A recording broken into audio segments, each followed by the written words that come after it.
உலகெங்கிலும் வாழும் தமிழ் உணர்வாளர்களுக்கு எமது அன்பார்ந்த வணக்கங்களை தெரிவித்துக் கொள்கிறோம். சங்கத்தமிழ் இலக்கிய பூங்காவும் PSSM தமிழ் ஐரோப்பாவும் ஜெர்மனி தமிழறி வானொலியும் இணைந்து நடத்துகிற தொடர் நிகழ்ச்சி என்று சொன்னால் உலக சாதனை சான்றிதழ் தொடர் நிகழ்ச்சியில இன்றைக்கு ஒரு நிகழ்ச்சி பட்டிமன்றமாக மலர இருக்கிறது. சங்கத்தமிழ் இலக்கிய பூங்காவிலிருந்து இந்த பட்டிமன்றத்தை நடத்த வேண்டும் என்ற வேண்டுகோளை இந்த பட்டிமன்ற நிகழ்ச்சிகளினுடைய பொறுப்பாளராக இருக்கக்கூடிய முனைவருக்கு சித்ரா இளஞ்செழியன் அவர்கள் முன்வைத்தார்கள்.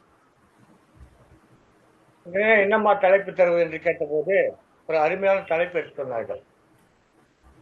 தமிழர்களுடைய பண்பாட்டை தொடர்ந்து போற்றி பேணி பாதுகாத்து அதற்காக பெரிதும் முயற்சி எடுத்து சிறப்பித்து வருபவர்கள் முதியவர்களா அல்லது இளையவர்களா என்று ஒரு தலைப்பு எனக்கு கொடுத்தார்கள். நன்றாக இருந்தது, தலைப்பு அருமையாக இருந்தது. தமிழர் பண்பாடு என்பது உலகெங்கிலும் வாழும் மக்களுக்கு ஒரு அடிப்படை பண்பாட்டு முறையை வகுத்து கொடுத்த பண்பாடு. அது உலகத்திலே தோன்றிய மூத்த குடி தமிழ் குடி. ஒரு சின்ன ஒரு தொல்லியல் ஆய்வை மட்டும் சொல்லிவிட்டு எத்தனை அளவுக்கு நாம் மூத்தவர்கள் என்பதை தெரிந்து கொள்ளலாம். புதுச்சேரியில சற்றேறக்குறைய 5 கிலோமீட்டர் தள்ளி அந்த கடற்கரையில 5 கிலோமீட்டர் தள்ளி கடலுக்குள்ள பார்த்தா ஒரு மதில் சுவர் காணப்படுது. சரி, அங்கதான் அப்படின்னு சொல்லி பார்த்தாக்கா நம்ம மகாபலிபுரத்துக்கிட்ட அந்த மாதிரி காணப்படுது. நம்ம பட்டினப்பாக்கம் சொல்றோம், சென்னையில பட்டினப்பாக்கம் எல்லாருக்கும் தெரியும். மெரினா கடற்கரை முடிகிற இடம் அந்த இடம். அந்த இடத்துல பார்த்தா அங்க 5 கிலோமீட்டர் தள்ளி ஒரு மதில் சுவர் காணப்படுகிறது. அப்படியே போனா பழவேற்காடுல போனா அங்க ஒரு மதில் சுவர் காணப்படுகிறது. இப்படி இந்த கிழக்கு கடற்கரை ஓரம் என்று சொல்லுவார்கள், வங்கக்கடல் என்று சொல்லக்கூடிய அந்த கடலில பார்த்தா அங்கங்க 5 கிலோமீட்டர் தள்ளி கடலுக்கடியில சில கட்டடங்கள் மதில் சுவர்கள் எல்லாம் காணப்படுகிறது. அதுக்கும் தமிழுடைய தொன்மையான பழந்தமிழர் பண்பாட்டுக்கு என்ன தொடர்புன்னு கேட்டீங்கன்னா இருக்கு. கடலுக்கு அடியில உள்ளார ஒரு சுவர் காணப்படுது. பல இடங்கள்லயும் சற்றேறக்குறைய 5 கிலோமீட்டர் தூரத்துக்கு அந்தாண்ட காணப்படுதுன்னா அப்ப கடல் இப்போது இருக்கிற இடத்துல இருந்து 5 கிலோமீட்டர் தள்ளி இருந்தது அப்படின்னு நமக்கு புரிய வருது. அரியலூர் பக்கத்துல கடல் இருந்ததற்கான அடையாளம் காணப்படுது. ஏன்னா அந்த கடல்ல இருக்கக்கூடிய பல பொருட்களுடைய பல விலங்குகளுடைய கூறுகள் காணப்படுது. டைனோசார்களுடைய எலும்புகள் முட்டைகள் காணப்படுகிறது. பின்னர் ஒரு ஆமை ஓடு கிடைத்திருக்கு. இந்த ஆமை ஓடு பல லட்சம் ஆண்டுகளுக்கு முன்பு வாழ்ந்த ஒரு ஆமையுடைய ஓடு என்று ஆய்வாளர்கள் அறிந்து சொல்லியிருக்கிறார்கள். எனவே நம்முடைய இந்த 5 கிலோமீட்டர் தள்ளி இருக்கக்கூடிய அந்த மதில் சுவரை பற்றி சொன்னனே, அந்த மதில் சுவருக்கு அப்புறமா கடல் இருந்திருக்குது. கடல் அங்கிருந்து மெல்ல மெல்ல மெல்ல மெல்ல உள்வாங்கி இப்போது நாம் பார்க்கிறேன் இந்த மெரினா கடற்கரை, பழவேற்காடு கடற்கரை, புதுச்சேரி கடற்கரை, இன்னும் பல இடங்கள் அந்த கடலோரத்தில் காணப்படுது. அந்த இடத்துல அந்த கடல் பார்த்தீங்கன்னா அவ்வளோ உள்வாங்கி வந்து ஒரு 5 கிலோமீட்டர் தூரம் உள்வாங்கி வந்திருக்கு. சரி, பொதுவாக கடல் உள்வாங்கணும்னு சொன்னா அதுக்கு ஒரு காலம் அளவு தேவைப்படுது. அந்த வகையில பார்த்தா இந்த சுவர்கள் கட்டப்பட்ட அந்த சுவர்கள் அல்லது அந்த கட்டிடங்கள் கட்டப்பட்ட காலத்துல கடல் அந்த சுவர்களை தாண்டி இருந்தது. இப்ப அந்த கடல் மெல்ல மெல்ல உள்ள வந்து எல்லாத்தையும் மூழ்கடிச்சுட்டே வந்துருக்கு. இப்ப கூட நீங்க கேட்டா சொல்லுவாங்க, நம்ம அது பேர் என்னது, மகாபலிபுரத்துல ஒரு கோயில் தான் தெரியுது, மற்ற சில கோயில்லாம் உள்ளர கடலுக்குள்ள போயிட்டு இருக்கு அப்படின்னு சொல்லுவாங்க. நீங்க எல்லாம் கேள்விப்பட்டிருக்கிற செய்திதான் கேள்விப்பட்டு. இப்ப அந்த 5 கிலோமீட்டர் தூரம் கடல் உள்ள வருவதற்கு சற்றேறக்குறைய 20,000 ஆண்டுகள் தேவைப்படுகிறது என்று அறிவியல் அறிஞர்கள் சொல்லுகிறார்கள். அப்ப 20,000 ஆண்டுகளுக்கு முன்பு இந்த நிலப்பகுதியில வாழ்ந்த மக்கள் அந்த கடலுக்கு அடியில, நிலத்துல கடலுக்கு அடியில அது நிலமாக இருந்த பகுதி, அப்போ அங்க வாழ்ந்திருக்கிறார்கள், நாகரிகத்தோடு வாழ்ந்திருக்கிறார்கள், பண்பாட்டோடு வாழ்ந்திருக்கிறார்கள், தங்களுடைய குடிப்பெருமையை, குலப்பெருமையை அங்கே நிலைநிறுத்தி இருக்கிறார்கள் என்பது இந்த ஆய்வுகள் மூலமாக தெரிய வரும். அப்ப தமிழருடைய பண்பாடு, தொல் பண்பாடு தொன்மை வாய்ந்ததுன்னா சொல்றோமே, அது எவ்வளவுன்னா 20,000 ஆண்டுகளுக்கு மேற்பட்டது. இன்னைக்கு கீழடி தோண்டிட்டு என்ன சொல்றாங்க, 2,500 ஆண்டுகளுக்கு முற்பட்டதுன்னு சொல்றாங்க. சற்றேறக்குறைய 5,000 ஆண்டுகளுக்கு முன்பே நாம் வந்து இரும்பை பயன்படுத்தணும்னு சொல்றாங்க. இப்போ நான் சொல்லியிருக்கக்கூடிய செய்தியை பார்க்கிற போது 20,000 ஆண்டுகளுக்கு முன்பே நாம் இந்த நிலத்தில் வாழ்ந்திருக்கிறோம், நம்முடைய நிலத்தை நாம் நாகரிகத்தோடு வாழ்ந்திருக்கிறோம். எனவே நம்முடைய பண்பாடு என்பது 20,000 ஆண்டுகளுக்கு மேற்பட்டது. இந்த 20,000 ஆண்டுகளுக்கு மேற்பட்ட அந்த பண்பாட்டை, நம்முடைய தொன்மையை, நம்முடைய மரபுகளை, நம்முடைய கலாச்சாரத்தை, நம்முடைய வாழ்வியல் முறைகளை, இதையெல்லாம் கட்டி காப்பாற்றுபவர்கள், போற்றி பாதுகாப்பவர்கள், பேணி அடுத்த தலைமுறைக்கு கொண்டு செல்பவர்கள், மேலும் மேலும் வளர்த்தெடுப்பவர்கள் யார்? இதுதான் கேள்வி. யாருன்னா யாருங்க? முதியோர்களா இல்ல இளையவர்கள்? சரி, இன்னைக்கு இளையவனா இருந்தா நாளைக்கு அவன் முதியவன். அப்ப முதியோர்கள் சொன்னா இப்போ அதுக்கு முன்னாடி இளையவர்கள். இதுதான். அப்ப ரெண்டுமே வந்து முதியோர்கள் இளையவர்கள் ரெண்டுமே ஒன்றுதான். ஒருத்தருடைய வாழ்க்கை தான். ஒருத்தருடைய வாழ்க்கை மிஞ்சி போனா ஒரு 70-80 ஆண்டுகள் தான். நான் சொல்றது 20,000 ஆண்டுகள் தொன்மை பழமை. அப்ப இந்த தொன்மையையும் பழமையையும் மரபையும் ஒரு மனிதன், ஒரே மனிதன், இப்ப நான் இருக்கிறேன், நான் நீலகண்ட தமிழன், நான் அதை வந்து பெரிதும் பேசுவது, பெரிதும் பாதுகாப்பது, பெரிதும் போற்றுவது என்னுடைய இந்த 70 வயசுலையா இல்ல என்னுடைய 20 வயசுலையா? இதான் கேள்வி. இப்ப இளையவர்கள் அவன் ஒருத்தன், முதியவர்கள் அவன் ஒருத்தன் அப்படிலாம் கிடையாது. ஒரு திரைப்படத்துல கேட்பாங்க, 1.5 கிலோ கோழிக்கறி கேட்ட உடனே 2 கோழி எடுத்து வெட்டி போடுவாரு.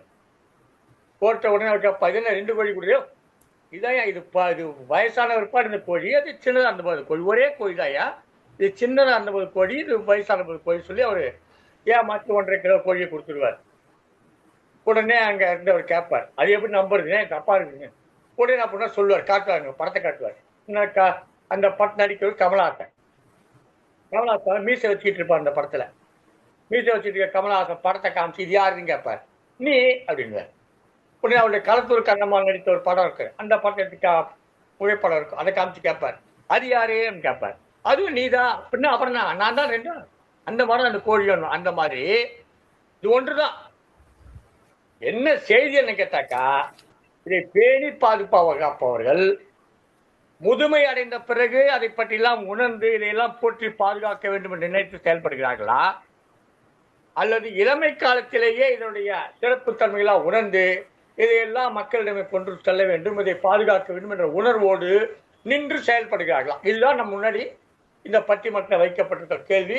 இதற்காக இந்த பக்கத்துல ஒரு 3 பேர், அந்த பக்கம் 3 பேர் வந்து வாதாடி தங்களுடைய கருத்துக்களை நிலைநாட்ட இங்கே வருகை புரிந்திருக்கிறார்.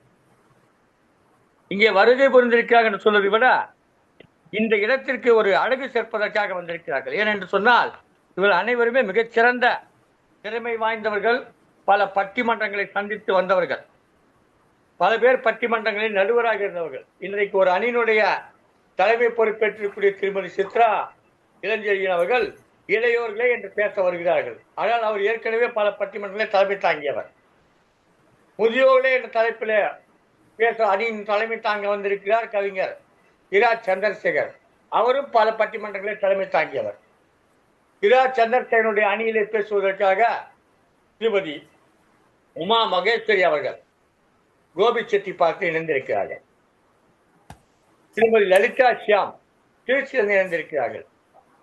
சந்திரசேகரன் சென்னைக்காரர், சென்னையிலே வளர்ந்து சென்னையிலே வாழ்ந்தவர். அவர் விழுப்புரத்தை சேர்ந்தவர், சென்னையிலே வாழ்ந்து கொண்டிருப்பவர். இவங்கெல்லாம் என்ன சொல்றாங்க, எங்க முதியவர்கள் தாங்க இதை பேணி பாதுகாக்கிறாங்க அப்படின்னு சொல்றாங்க. ஆனா அதுக்கு முற்றிலும் மாறாக முனைவர் பே சித்ரா அவர்கள் திருச்சியில் இருந்து இணைந்திருக்கிறார்கள். ஒரு பள்ளியினுடைய முதல்வராக இருக்கிறார்கள். பல்வேறு இலக்கிய அமைப்புகளே நிர்வாகியாகவும் பொறுப்பாளராக செயல்பட்டுக் கொண்டிருக்கிறார்கள். பல நிகழ்ச்சிகளில் பங்கேற்றிருக்கிறார்கள். பல நூல்களை வெளியிட்டிருக்கிறார்கள். திருக்குறள் சார்ந்த நூல்களை வெளியிட்டு அப்ப அவங்க என்ன சொல்றாங்க, இளையவர்கள் தாங்க அப்படின்னு சொல்றாங்க. அவங்க அணியில ஒரு 2 பேர் பேசுறாங்க. அதுல ஒருத்தங்க லலிதா புவனேஸ்வரி. இப்படி இந்த நிகழ்ச்சியில சற்றேறக்குரிய இந்த பக்கம் 3 பேரு அந்த பக்கம் 3 பேர் பேசுவதற்காக இணைந்திருக்கிறார்கள். அவர்களை எல்லாம் அன்போடு வரவேற்கிறேன். மேலும் இந்த நிகழ்ச்சியிலே பங்கேற்று இந்த நிகழ்ச்சியினுடைய சிறப்புத்தன்மையை பற்றி பாராட்டி பேசுவதற்காக திருமதி இரா ஜோதி அவர்கள் வழங்கியிருக்கிறார்கள். நிகழ்ச்சியில சிறப்பு விருந்தினராக திருமதி ஆனந்த் ஸ்ரீனிவாஸ் அவர்கள் இணைந்திருக்கிறார்கள். இவர்களெல்லாம் அன்போடு வரவேற்று இந்த நிகழ்ச்சிக்குள் செல்லலாம். இதற்கு மேல் இவரை பற்றி நான் பேசுவது என்பது அவருடைய பேச்சுக்கு இடையூறாக இருக்கும் என்பதால் இந்த அளவிலே இந்த பட்டிமன்றம் குறித்தான செய்திகளை நிறுத்திக் கொள்ளுகிறேன். எனவே இப்போது பட்டிமன்றம் தொடங்குகிறது. முதியவர்களா இளையவர்களா, யார் தமிழ் பண்பாட்டை போற்றுகிறார்கள், பேணி பாதுகாக்கிறார்கள், நிலைநிறுத்துகிறார்கள், அதற்காக தங்களுடைய எண்ணங்களை செலவிடுகிறார்கள், அதற்காக தங்களுடைய வாழ்நாளை பயன்படுத்துகிறார்கள், அந்த இன்னொரு தரப்பினருக்கு சொல்லுகிறார்கள், அல்லது தன்னோடு சுற்றி இருக்கக்கூடிய மக்களுக்கு சொல்லுகிறார்கள், பண்பாட்டுடைய சிறப்புகளை விளக்க, இதெல்லாம் பற்றி பேசுகிறாங்க. அதுக்குள்ள நான் போகாம இப்போ இந்த பட்டிமன்றம் தொடங்குகிறது. அந்த வகையில முதல்ல முதியவர்களே என்று பேசுவதற்காக முதியவர்கள் என்கிற அந்த அணியினுடைய தலைவராக இருப்பவர், அவர் ஒரு வயதால ஒரு 70 வயதை எட்டியிருந்தாலும் கூட செயலால இளமையா இருக்கிறவர். அவரே என்ன சொல்றாரு, முதியவர்கள் தாங்க பேணி பாதுகாக்கிறாங்கன்னு சொல்றாங்க. வாருங்கள் தெரியுதா, சந்திரசேகரன் அவர்கள் கவிஞர் திலகம் விருது பெற்றவர், பல நூல்களை எழுதியவர், பல போட்டிகளை பன்னாட்டு கவிதை போட்டி நடத்தி கொண்டிருப்பவர் கவிஞர் திலகம் இரா சந்திரசேகரன் அவர்கள் இப்பொழுது இந்த பட்டிமன்றத்தில முதியோர்களே என்ற அணியின் சார்பில் பேசி வாதத்தை துவக்கி வைக்க வருகிறார்கள். வாருங்கள் இரா சந்திரசேகரன், உங்கள் கருத்துக்களை தாருங்கள். வணக்கம். வணக்கம். இரா சந்திரசேகரன், சங்கத்தமிழ் இலக்கிய பூங்கா. சங்கத்தமிழ் இலக்கிய பூங்கா தலைவர் திருவள்ளுவரையும் செயலர் பாரதிதாசன் அவர்களையும், சங்கத்தமிழ் இலக்கிய பூங்கா ஒருங்கிணைப்பாளர் தமிழ் மாமணி பாரதி சுடர் திரு நீலகண்ட தமிழையா அவர்களுக்கும், இங்கு ஸ்டெப் டிவி மேலாண் இயக்குனர் திருமதி சிவகாமி சண்முகசுந்தரம் அவர்களுக்கும், பட்டிமன்ற நெறியாளர் திருமதி சித்ரா இளஞ்செழியன் அவர்களுக்கும், சக பட்டிமன்ற பேச்சாளர்களுக்கும், நேயர்களுக்கும் எனது மனமார்ந்த வணக்கத்தை தெரிவித்துக் கொள்கிறேன். இன்றைய பட்டிமன்ற தலைப்பு தமிழ் பண்பாட்டை போற்றுவது முதியோர்களா இளையவர்களா? முதியோர்களா இளையர்களா என்ற அழகான இந்த தலைப்பிலே ஐயா அவர்கள் கூறினார்கள், விரிவாக கூறினார்கள். முதலிலே தமிழ் பண்பாட்டை இப்போது முதியோர்கள் போற்றுகிறார்களா இளையவர்கள் அதிகமாக போற்றுகிறார்கள் என்று அழகாக கூறினார். அதை பற்றி பேசும்போது இது நமக்கு அந்த காலத்திலிருந்து நாம் தொட்டு பார்க்கும் பொழுது முதியோர்கள் தான் இந்த தமிழ் பண்பாட்டை போற்றுகிறார்கள் என்பதை பற்றி தெரிந்து கொண்டு அதை பற்றி பேச விழைகிறேன். இந்த பேச்சுக்கு வாய்ப்பளித்தமைக்கு மிக நன்றி. முதலிலே இப்பொழுது தமிழர் பண்பாடு என்றால் நாம் என்ன சொல்கிறோம்? மொழியின் தன்மை, ஒழுக்கம், வீரம், கலைகள்னா என்ன சொல்றோம் நம்ம? பரதநாட்டியம், கரகம், ஓம், இசை, இலக்கியம், இதெல்லாம் நம்ம சொல்றோம். இதை தவிர உணவு, உடை, விருந்தோம்பல், இதை தவிர நம்ம விளையாட்டு, சடங்குகள், சம்பிரதாயம், இது எல்லாமே நமது தமிழர் பண்பாக இருக்கின்றது. தொன்று தொட்டு இது சங்க காலத்து முதல் இது நம்ம தொன்று தொட்டு இதை கடைபிடித்துக் கொண்டிருக்கிறோம். அந்த காலத்துல இந்த தமிழர் பண்பாடை பல தமிழ் இலக்கியங்களும் நன்றாக சொல்லியிருக்கிறார். இது உலகமயமாக்கலினாலும் மேற்கத்திய இந்த கலாச்சாரத்தினாலும் தொழில்நுட்பத்தினாலும் இந்த இளைஞர்களிடம் இந்த தமிழ் பண்பாடு குறைந்து கொண்டு போகிறதே என்ற ஒரு எண்ணம் நமக்கு எல்லாம் வந்து கொண்டிருக்கின்றது. இது எப்படி என்று நாம் பார்க்கும் பொழுது, இந்த பண்பாட்டிலே ஒவ்வொன்றாக நாம் பார்க்கும் பொழுது, முதலிலே உணவு நம்ம என்ன பண்றோம்னா, தமிழர் பண்பாடுன்னு சொல்லிட்டு தமிழ் நம்ம எப்படியெல்லாம் சாப்பிடணும் அப்படின்னு சொல்லிட்டு நம்ம தமிழர் பண்பாடு எப்படி சாப்பிட்றோம், என்ன சாப்பிட்றோம் அப்படின்றத நம்ம வரையறுத்து வச்சிருந்தோம். இப்ப என்ன பண்றாங்கன்னா, வாழை இலையில நம்ம சாப்பாடு சாப்பிடுறோம்னா கூட, வாழை இலை நிறைய கிடைக்கலைன்னா கூட, விருந்தினர்கள் வரும்பொழுதும் நாம் இல்லை நம்ம ஒரு பண்டிகை நாட்களையும் இந்த வாழை இலையை நம்ம யூஸ் பண்றோம். இப்ப என்ன ஆகுது, இளைஞர்கள் என்ன பண்றாங்கன்னா, அம்மா எனக்கு வாழை இலை வேண்டாம், நான் தட்டிலேயே சாப்பிட்டு விடுறேம்மா அப்படின்னு சொல்றாங்க. சரிப்பா, நம்ம இந்த மாதிரி நம்ம உணவு வீட்டுல நல்லா சமைச்சு சாப்பிடுறோம் அப்படின்னு நினைச்சுட்டு இருந்தா,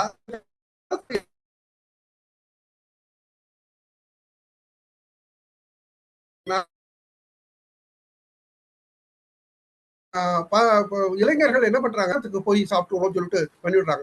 விருந்தினர்கள் வந்தா கூட வாங்க நம்ம போய் வெளியில சாப்பிட்டுலாம் அப்படின்னு சொல்லிட்டு போயிடுறாங்க. இது என்ன ஆகுதுன்னா, நிறைய இந்த ஜொமேட்டோ, இந்த ஸ்விக்கி, இந்த மாதிரி இதெல்லாம் இடத்துல போயிட்டு அவங்க சாப்பிட்றதுனால என்ன ஆகுதுன்னா, இவங்க வந்து இளைஞர்கள் வந்து சிறு வயதிலே கல்யாணம் ஆனா கூட ஒரு கணவன் மனைவி வந்து சரியா வந்து வீட்டுல சமைக்கிறதோ போறதோ ஒன்றும் இல்லாத, குழந்தைகளை பராமரிக்கிறதுக்கு முடியாத ஒரு சோம்பேறித்தனமான ஒரு வாழ்க்கை வந்து விடுறது.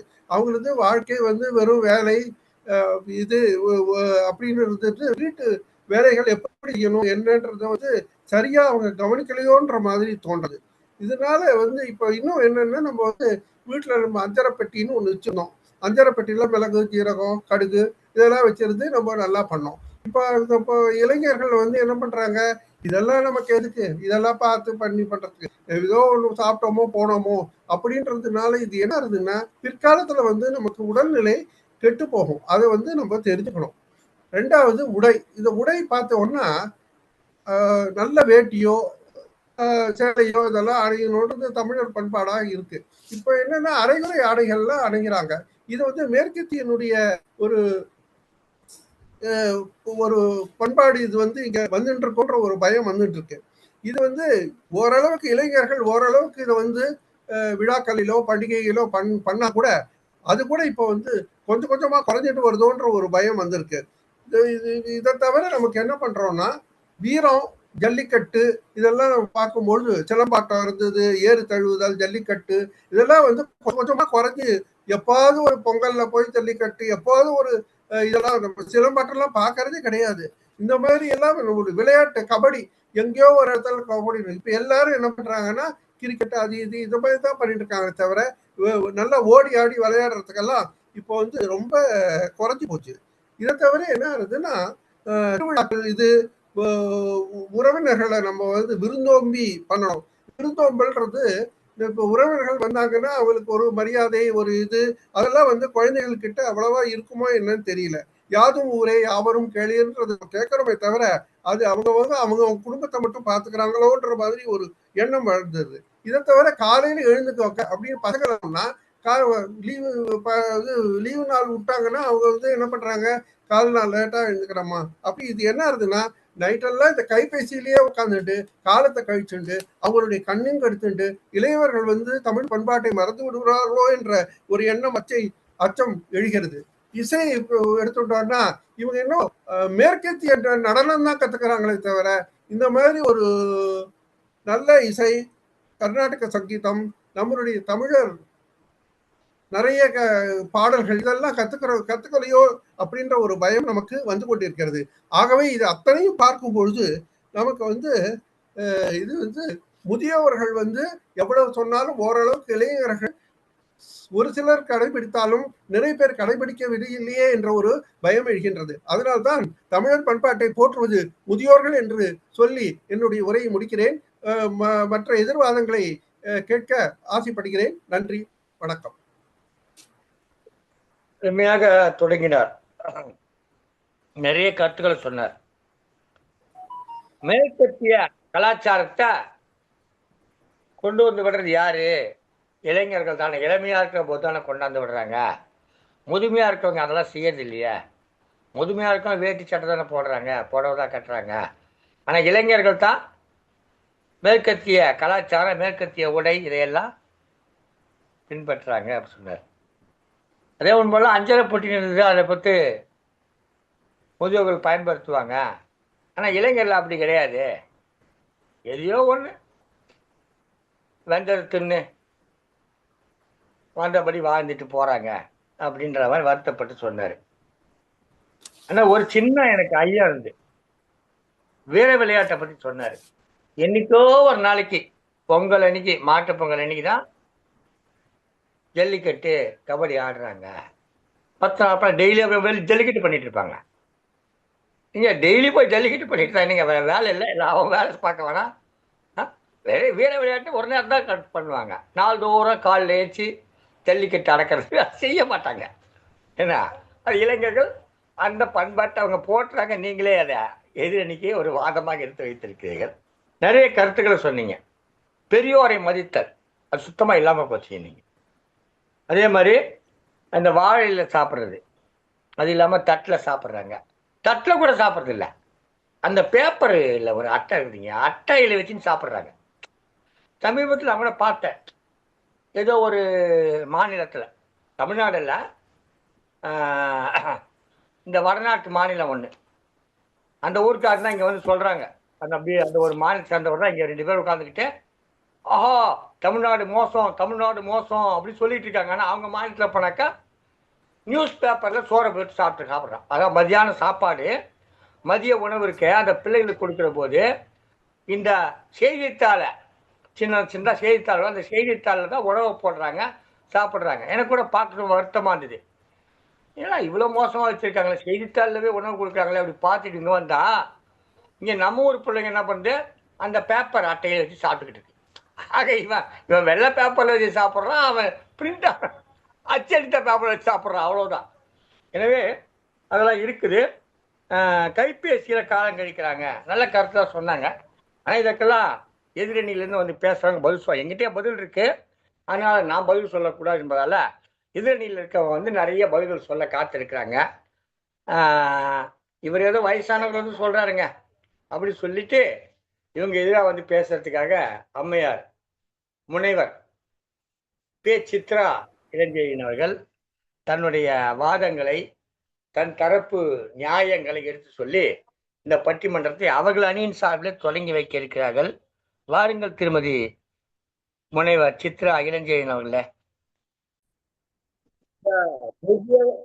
இந்த முதியவர்கள் அணி தான் அப்படின்னு சொல்றதுனால வேண்டி ரொம்ப கோபம் அடைஞ்சு போய் சற்றேறக்குறைய அதுக்கு மறுப்பு தெரிவிக்கும் வகையில் கருப்பு கொடியோட வந்திருக்காங்க. இந்த கருப்பு கொடி காட்டுறது, கருப்பு பேட்ஜ் அடிக்கிறதுன்ற மாதிரி கருப்பு கொடி காட்டிட்டு வந்துட்டு இருக்காங்க திருமதி சித்ரா இளஞ்செழியன். வாருங்களம்மா, உங்களுடைய சிறப்பான உரைகள் மூலம் இந்த இதனுடைய வாதங்களை எல்லாம் மறுத்து பேசுங்க. வாருங்க.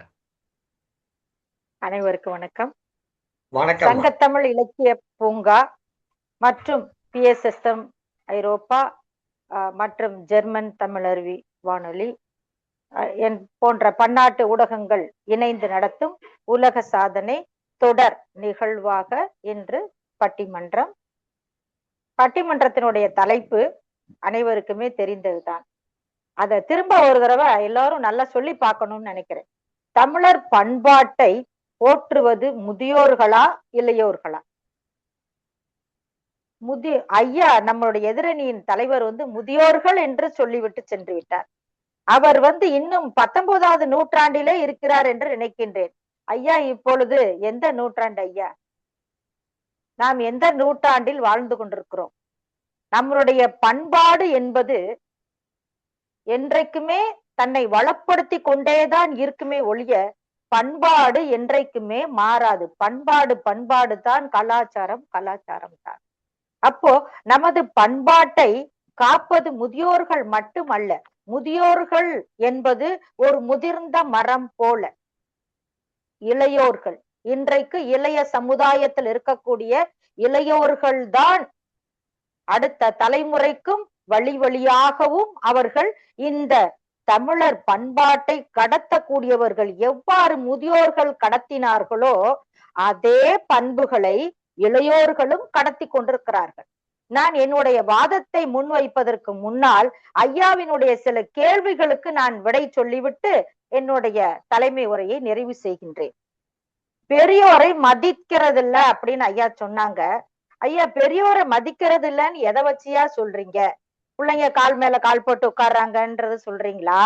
அடுத்தது அவர்கள் சொல்லு கேட்கலன்றத சொல்றீங்களா? எதை பெரியோர்களை மதிக்கல அப்படின்றத நீங்க சொல்றீங்கன்னு எனக்கு தெரியல. இன்றைக்கும் நீங்க பாத்தீங்கன்னா சாலைகள்ல அந்த ஒரு புறத்துல இருந்து மறுபுறத்துக்கு அத சாலையை கடக்க முடியாமல் நிற்கக்கூடிய முதியோர்களை இன்றைக்கு இருக்கக்கூடிய இளைஞர்கள் தான் கையை பிடித்து அழைத்து செல்கின்றார்கள். அப்பொழுது அந்த முதியோர்களுக்கு வழிகாட்டியாக இருக்கக்கூடியவர்கள் இளையோர்கள் தான். இங்கை, ஈகை, இரக்கம் இதெல்லாம் பண்பாட்டினுடைய ஒரு அம்சம்தான். அப்ப இந்த ஈகைய இரக்க குணமும் இத்தகைய இளையோர்களிடம் இருப்பதால் தான் இந்த நிகழ்வை செய்ய முடிகிறது. அடுத்தது ஐயா சொன்னாங்க, வாழை இலையில சாப்பிடுறது குறைஞ்சு போயிடுச்சு அப்படின்னு. ஐயா, இப்போ அந்த காலம் மாதிரி இல்ல. நீர் நம்ம பூமியை தோண்டின உடனே தண்ணி வர்றது அந்த காலம். ஆனா இந்த காலம் அப்படி இல்ல. 100 அடிக்கு நீங்க தோண்டினாலும் தண்ணியே கிடைக்கிறது இல்ல. வெறும் கல்லு மணல் ஐயா கிடைக்குது. அப்புறம் எங்கய்யா வாழை இலை போட்டு நம்ம சாப்பாடு சாப்பிடுறது? அந்த வாழை இலைய போட்டு நம்ம தண்ணி தொளிச்சு எங்க இருந்து வாழையை நம்ம கொண்டு வர முடியும்? எல்லா இடங்களும் எங்க இருந்து கிடைக்கும்? கிராமங்கள்ல வேண்டுமானால் நீங்க சொல்றதெல்லாம் ஒத்து வரலாம். அதுவும் கிராமங்கள்லயும் வீட்டு தோட்டங்கள் இருந்தா மட்டும்தான். இல்லைன்னா வயல்கள்ல போய் வாழை இலையை கொண்டு சாப்பிடுறதுங்கிறது சாத்தியப்படாத காரியமா இருக்கிறது இன்றைய நிகழ்வில். அன்றைக்கு வேண்டுமானால் அனைவருடைய வீடுகளில் இருக்கக்கூடிய அமைப்பு முறையே ஒரு வாழை மரமாவது வீட்டுல இருக்கும். ஆனா அது அந்த முறை இன்றைக்கும் முதியோர்கள் பின்பற்றுகிறார்களா? நாம் ஒரு பேச்சளவிற்கு வேண்டுமானால் சொல்லலாம். ஆனால் நடைமுறையில் இன்றைக்கும் நடக்கிறதா? இன்னொன்று, அன்றைக்கு முதியோர்களுக்கு நேரம் இருந்தது. அவர்கள் வயல்வெளிக்கு சென்று விட்டு வேலைக்கு சென்று விட்டு வீட்டுக்கு வந்தாலும் தலைவாழை இலை போட்டு வீட்டுல இருக்கக்கூடிய பெண்கள் சமைத்து வைத்து பரிமாறி கொண்டிருந்தார்கள் அந்த காலம். ஆனால் இந்த காலத்தில் கணவனுக்கு நிகராக மனைவியும் பணிபுரிய செல்வதால் அவசர காலத்தில் அவசரமாக அவர்கள் சாப்பிட்டு விட்டு செல்கிறார்கள். அடுத்ததாக இன்னொன்று சொல்றேன், இன்றைக்கு இருக்கக்கூடிய இளைஞர்கள் தன்னுடைய தாய் தந்தைகளை உட்கார வைத்து வீட்டில் சாப்பாடு கொடுக்க வேண்டும் என்ற காரணத்தினால் அவர்கள் பணிபுரியக்கூடிய இடங்களில் ரோட்டோரத்தில் கிடைக்கக்கூடிய அந்த உணவுகளை தட்டில் வாங்கி கொண்டு இவர்கள் பெற்றோர்கள் உட்கார்ந்து சாப்பிட வேண்டும் என்ற காரணத்தினால் அவர்கள் நின்று கொண்டே கையேந்தி சாப்பிட்டு விட்டு பணிக்கு ஓடுகிறார்கள். இந்த நிலை யாருக்கு ஐயா? இந்த இளைஞர்களுக்கு இருக்கக்கூடிய அந்த பொறுப்புணர்ச்சி, இதுவும் பண்பாட்டினுடைய ஒரு அங்கம்தான், ஒரு கடமை. இதையெல்லாம் இளையோர்கள் பின்பற்றிட்டு தான் இருக்காங்க. இது ஐயாவுக்கான பதில். அடுத்தது உணவு பாத்தீங்கன்னு சொன்னா அந்த காலத்திலையும் இந்த முதியோர்கள் சாப்பிட்ட உணவே மீண்டும் திரும்ப வருகிறது. இன்றைக்கு நீங்க எடுத்து பாத்தீங்கன்னா டீ கடையில எல்லா இளைஞர்களும் எதை விரும்பி சாப்பிடுறாங்க தெரியுங்களா? கம்பு வடை, கேழ்வரகு வடை, சோள வடை இதத்தான் சாப்பிடுறாங்க. வாழைப்பூ வடை இதத்தான் கேட்டு வாங்கி சாப்பிடுறாங்க. சாதாரண ஒரு பஜ்ஜியோ வேற எந்த உளுந்த வடை கூட சாப்பிடுறது இல்ல. அப்ப இன்றைக்கு அவர்களுக்கு எல்லாமே ஒரு விழிப்புணர்வு வந்து விட்டது. அது போல அந்த உப்மா எல்லாம் பாத்தீங்கன்னா தின உப்மா, சாம உப்மா, இந்த மாதிரி இளைஞர்கள் எல்லாருமே இப்படி நம்மளுடைய அந்த பாரம்பரிய உணவிற்கு திரும்பி விட்டார்கள் ஐயா. அவர்களை குறை சொல்லக்கூடாது. அதனால் பண்பாடு நம்ம போயிடுச்சு அப்படின்லாம் சொல்லக்கூடாது. பண்பாடு இருந்து கொண்டேதான் இருக்கின்றது, தன்னை வளப்படுத்தி கொண்டேதான் இருக்கின்றது. அடுத்ததாக ஐயா சொன்னாங்க, நம்ம நடுவர் ஐயாவே ரொம்ப அழகா சொல்லிட்டாரு. என்ன அப்படின்னா, ஜல்லிக்கட்டு தினம் விளையாட முடியுமா ஐயா? அருமையான ஒரு எனக்கு ஒரு முக்கியமான கருத்தை எடுத்து கொடுத்தீங்க. ஜல்லிக்கட்டு என்பது நமது அரசாங்கத்தால் எப்பொழுது நடத்த வேண்டும் என்று அரசாங்க விதிமுறையோடு இன்றைக்கும் பொங்கல் திருவிழா காலங்களில் நடத்தப்பட்டு வருகிறது. ஏனென்றால் பொங்கல் என்றாலே எதற்காக என்று அனைவருக்குமே தெரியும். நாம் சூரிய பகவானுக்கு நன்றி கூறவும், நமக்கு அந்த நாம் வயிறார உணவு உண்பதற்கு காரணமாக இருக்கக்கூடிய அந்த காளைகளுக்கு நாம் நன்றி சொல்லும் விதமாகத்தான் கொண்டாடி கொண்டிருக்கிறோம். ஆகவே நாம் ஜல்லிக்கட்டு என்ற நிகழ்வை, வீர விளையாட்டை நாம் நடத்தி கொண்டிருக்கிறோம். அதாவது ஐயா ஜல்லிக்கட்டு சொல்லும் போதுதான் நான் சொல்றேன், ஜல்லிக்கட்டுல நல்ல விளையாடுற மாட்டை மட்டும்தான் அத தேர்வாகிற மாட்டை தான் வச்சுப்பாங்களாம். ஏன்னா இனப்பெருக்கத்துக்காக. கொஞ்சம் அந்த மாடு சரியா இல்ல அப்படின்னு சொன்னா அந்த மாட்டை வெட்டுறதுக்கு அனுப்பிடுவாங்களாம். அதே மாதிரி கோழிகளை எடுத்துக்கிட்டீங்க அப்படின்னா, சண்டை கோழியில நல்ல சண்டை போட்டு ஜெயிச்சுட்டு வர்ற கோழியை தான் இனப்பெருக்கத்துக்காக வீட்டுல வச்சுக்கிடுவாங்களாம். அந்த மீதி தோத்துட்டு வர்ற கோழி எல்லாம் உணவுக்காக வெட்டி சாப்பிட்டுருவாங்களாம். ஏன் இத சொல்றேன்னா, வீரம், பண்பாட்டினுடைய இப்ப ஜல்லிக்கட்டுல வெளிப்படக்கூடியது வீரம். அந்த வீரத்தை அவர்கள் முதியோர்கள் நம்மளுடைய இளைஞர்களுக்கு விதைத்து விட்டார்கள். நீ வீரமாக இருக்க வேண்டும், வீரனாக நீ வளர வேண்டும் என்று. எதற்காக நீ இந்த மாதிரி உயிர்கொலை செய்கின்றீர்கள் என்றால், வீரமுடையவர்கள் மட்டும்தான், வீரமானது மட்டும்தான் இருக்க வேண்டும் என்று அவர்கள் இதையும் ஒரு பண்பாடாக பாரம்பரியமாக செய்து கொண்டிருக்கிறார்கள். அடுத்ததாக ஐயா சொன்னாங்க சிலம்பாட்டம் இருக்குங்க ஐயா. ஏன் இல்லாமையா இருக்கு? இன்றைக்கு சிலம்பம் சொல்லிக் கொடுக்காத பள்ளிகளே இல்லை தமிழகத்தில். ஏனென்றால் சிலம்பம் விளையாட்டு மற்ற விளையாட்டுகளை போல அதற்கு 3% இட ஒதுக்கீடு கொடுத்திருக்கிறது அரசாங்கம், நமது தமிழ்நாடு அரசு. ஆகவே இன்றைக்கு அனைத்து குழந்தைகளுமே சிலம்பம் கற்று கொண்டிருக்கிறார்கள். அதற்காக சிலம்பம் ஆசிரியர்கள் ஒவ்வொரு பள்ளிகளுமே சிலம்பத்தை சொல்லிக் கொடுத்து கொண்டிருக்கிறார்கள். சிலம்பம் என்ற அந்த பண்பாடு இன்றைக்கும் இருந்து கொண்டுதான் இருக்கிறது. அடுத்தது கபடி. கபடி என்பது எல்லாருக்குமே தெரியும், ஒலிம்பிக்ல சேர்க்கப்பட்டுருச்சு. இன்றைக்கும் கபடி விளையாட்டு கிராமங்களில் மட்டுமல்ல, நகரங்களிலும் கபடி விளையாட்டு கொண்டிருக்கிறார்கள். கபடிக்கு முக்கியத்துவம் கொடுக்கிறார்கள் ஐயா. இது எல்லாம் ஐயா மறந்து விட்டார் போலும். அடுத்தது திருவிழா காலங்கள் என்று பாத்தீங்க அப்படின்னா, ஒவ்வொரு ஊர்களிலுமே சித்திரை வைகாசி மாதத்தில் திருவிழாக்கள் கொண்டாடப்பட்டு வருகிறது. அந்த திருவிழாக்களில் நாம் பாரம்பரியம் பின்பற்றப்பட்டு வருகிறது.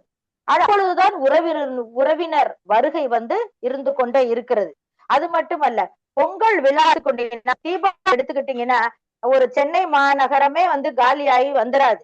ஆனா பொங்கல் விழாவுக்கு பாத்தீங்கன்னு சொன்னா சென்னை மாநகரமே காலியாகும். வருஷத்துக்கு ஒரு தடவை யாருமே இருக்க மாட்டாங்க.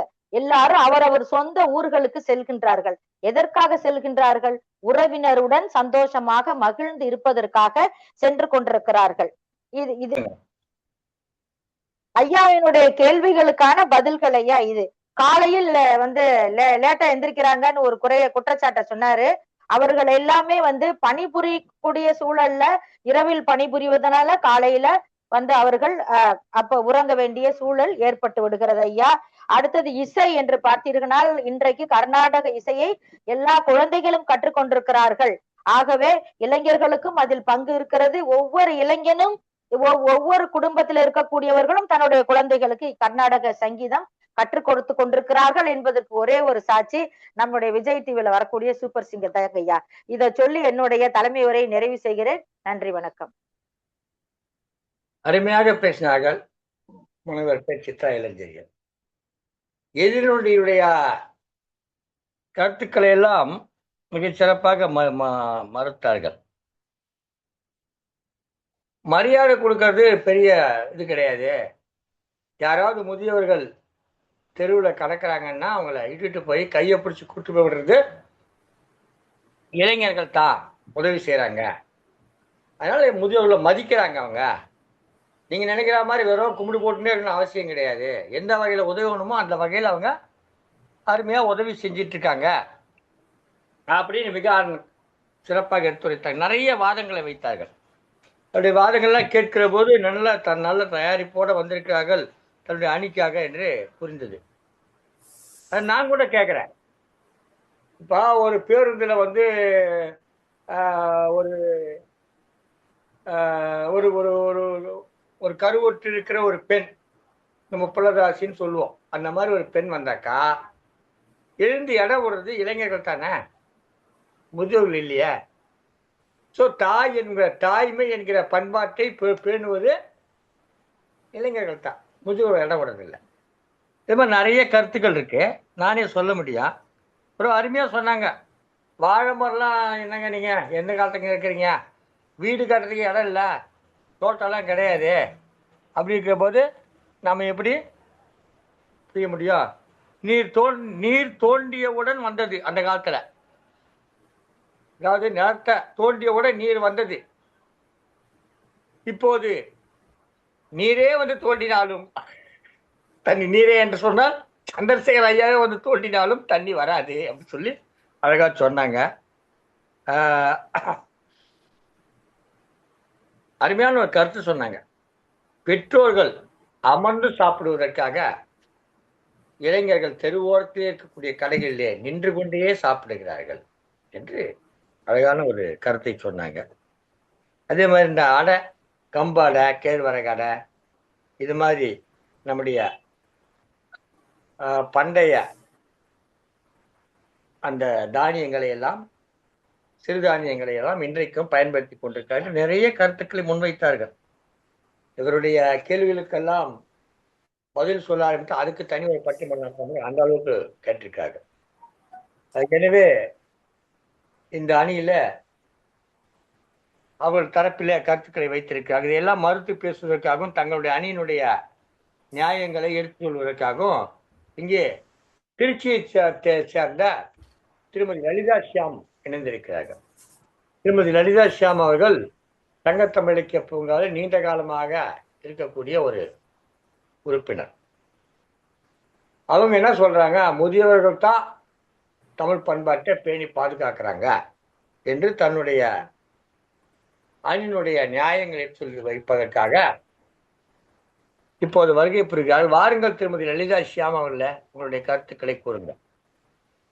அனைவருக்கும் இனிய மாலை வணக்கம். வணக்கம் அம்மா. வணக்கம். பார்வையாளர்களுக்கும் சக பேச்சாளர்களுக்கும் வணக்கம். இந்த காலத்துல கூட்டு குடும்பம் இருந்தது. எங்க காலத்துல வந்து ஓல்டேஜ் ஹோம் வாங்கல, முதியோர்கள் இல்லம் இல்லை, குழந்தைகளை கொண்டு போய் கிரஷ்ல சேர்த்துடுறாங்க. இந்த காலத்துல அப்படி பண்ணாங்க. அந்த காலத்துல நாங்க கூட்டு குடும்பத்துல இருந்தோம். எங்க மாமியார், பெரிய மாமியார், மாமனார், அவங்க தங்கை, தம்பின்னு எங்க சொந்தக்காரங்களும் வருவாங்க, அவங்க சொந்தக்காரங்களும் வருவாங்க. பொங்கலுக்கு 15 பேர் 20 பேருக்கு எங்க மாமியார் சமைப்பாங்க. இப்போ இந்த காலத்துல மருமகளுக்கும் நாங்க தான் விட்டு கொடுக்கணும், மாமியாருக்கும் நாங்க தான் விட்டு கொடுக்கணும். நம்ம பண்பாட்டை வந்து என் மருமக கிட்ட சொல்றேன், என்னம்மா பொங்கல் வைக்கணும், கும்பிடு, hi hi aunty, I don't have டைம்னு அவ போயிடுறான். அப்புறம் வந்து பெரியவங்களுக்கு நமஸ்காரம் பண்ணுன்னா இப்படி குனிஞ்சு பண்றது. அது மட்டும் இல்லை, நம்ம காலையில இருந்து கோலம் போடுவோம். கோலம் போட சொன்னா தெரியாதுங்கிறாங்க. அந்த சின்னவங்களுக்கும் பேரம்பேத்திக்கும் சொல்லி கொடுக்கலான்னா அவங்க வந்து ஃபாரின்ல இருக்காங்க, அவங்க அந்த மெத்தடையே அவங்க ஃபாலோ பண்றாங்க. இப்போ வந்து நம்ம பண்பாடுன்னா பாட்டு பாடணும். இப்போல்லாம் வந்து வர சினிமா பாட்டுலாம் மேற்கத்திய இசை கலந்ததாக இருக்கிறது. இப்போ விஜய் டிவிலே பார்த்தா கூட அந்த பழங்காலத்து பாடல்களெல்லாம் அவங்க என்கரேஜ் பண்றதில்ல. கண்ணதாசன் பாடல், பாரதியார் பாடலாம் நம்ம பாடுவோம் சுதந்திர தினம் அன்னைக்கு, குடியரசு தினம் அன்னைக்கு. இப்போல்லாம் ஸ்டைலாக இந்த இங்கிலீஷ் வார்த்தைகள் சேர்த்து பாடுறாங்க, அது நமக்கு புரிய மாட்டேங்குது. தூய தமிழ் பாட்டு இருந்தால் தான் இது நல்லா இருக்கும். அதே மாதிரி வந்து கூட்டு குடும்பங்கள்லாம் ரொம்ப குறைஞ்சி போச்சு. நம்ம தீபாவளி, பொங்கல்ல உறவினர்கள் சேர்ந்து கொண்டாடுவோம், பெரியவங்களுக்கு கும்பிடுவோம். இப்போ அதெல்லாம் இல்லை. இப்போ இந்த காலத்தில் பெண்களே சிகரெட்லாம் பிடிக்கிற அளவுக்கு கலாச்சாரம் மாறிக்கொண்டிருக்கிறது. இதெல்லாம் நம்ம மனசை வந்து ரொம்ப புண்படுத்துகிறது. பெண்களுடைய உடை முறைகளெல்லாம் பார்த்தா வருத்தமாக இருக்கிறது. எப்பவும் டைட்டா பேண்ட் அணியறது, இதெல்லாம் வந்து பெண்களுடைய கர்ப்பப்பைக்கு நல்லதில்லை. அதே மாதிரி நம்மளுடைய பண்பாடு, கலாச்சாரம், அதையெல்லாம் பின்பற்றணும். அதெல்லாம் முதியோர்கள் தான் சொல்லித்தராங்க. இளைஞர்கள் இந்த காலத்தை பின்பற்றதில்லை, சொன்னாலும் கேட்கறதும் இல்லை. என் பையனே வீட்டில் இருக்கான், சாட்டர்டே சண்டே ஒரு பொங்கல் பண்ணுறான்னா என்னம்மா பொங்கல் அப்படிங்கிறான். காலையில் 6 மணிக்கு எழுந்து சுவாமியை கும்பிடுறான்னா அம்மா டைம் இல்லை அப்படிங்கிறான். நம்ம பேச்சையே நம்ம பசங்க கேட்கறதுல முதியோர்கள் சொன்னா ஓல்டு பீப்புள் அப்படிங்கிறாங்க, பெருசுங்கிறாங்க. பெரியவங்களுக்கு வந்து நம்ம மரியாதை கொடுக்கணும், நம்ம கலாச்சாரத்தை பின்பற்றணும், முதியவர்கள் தான் இளைஞர்களுக்கு வழிகாட்டின்னு சொல்லி வாய்ப்பளித்தமைக்கு நன்றி கூடி விடை பெறுகிறேன். நன்றி, வணக்கம்.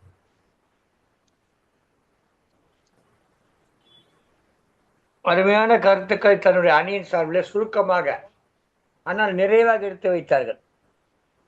அதாவது எவ்வளவு நேரம் பேசுறோன்றது முக்கியம் இல்ல,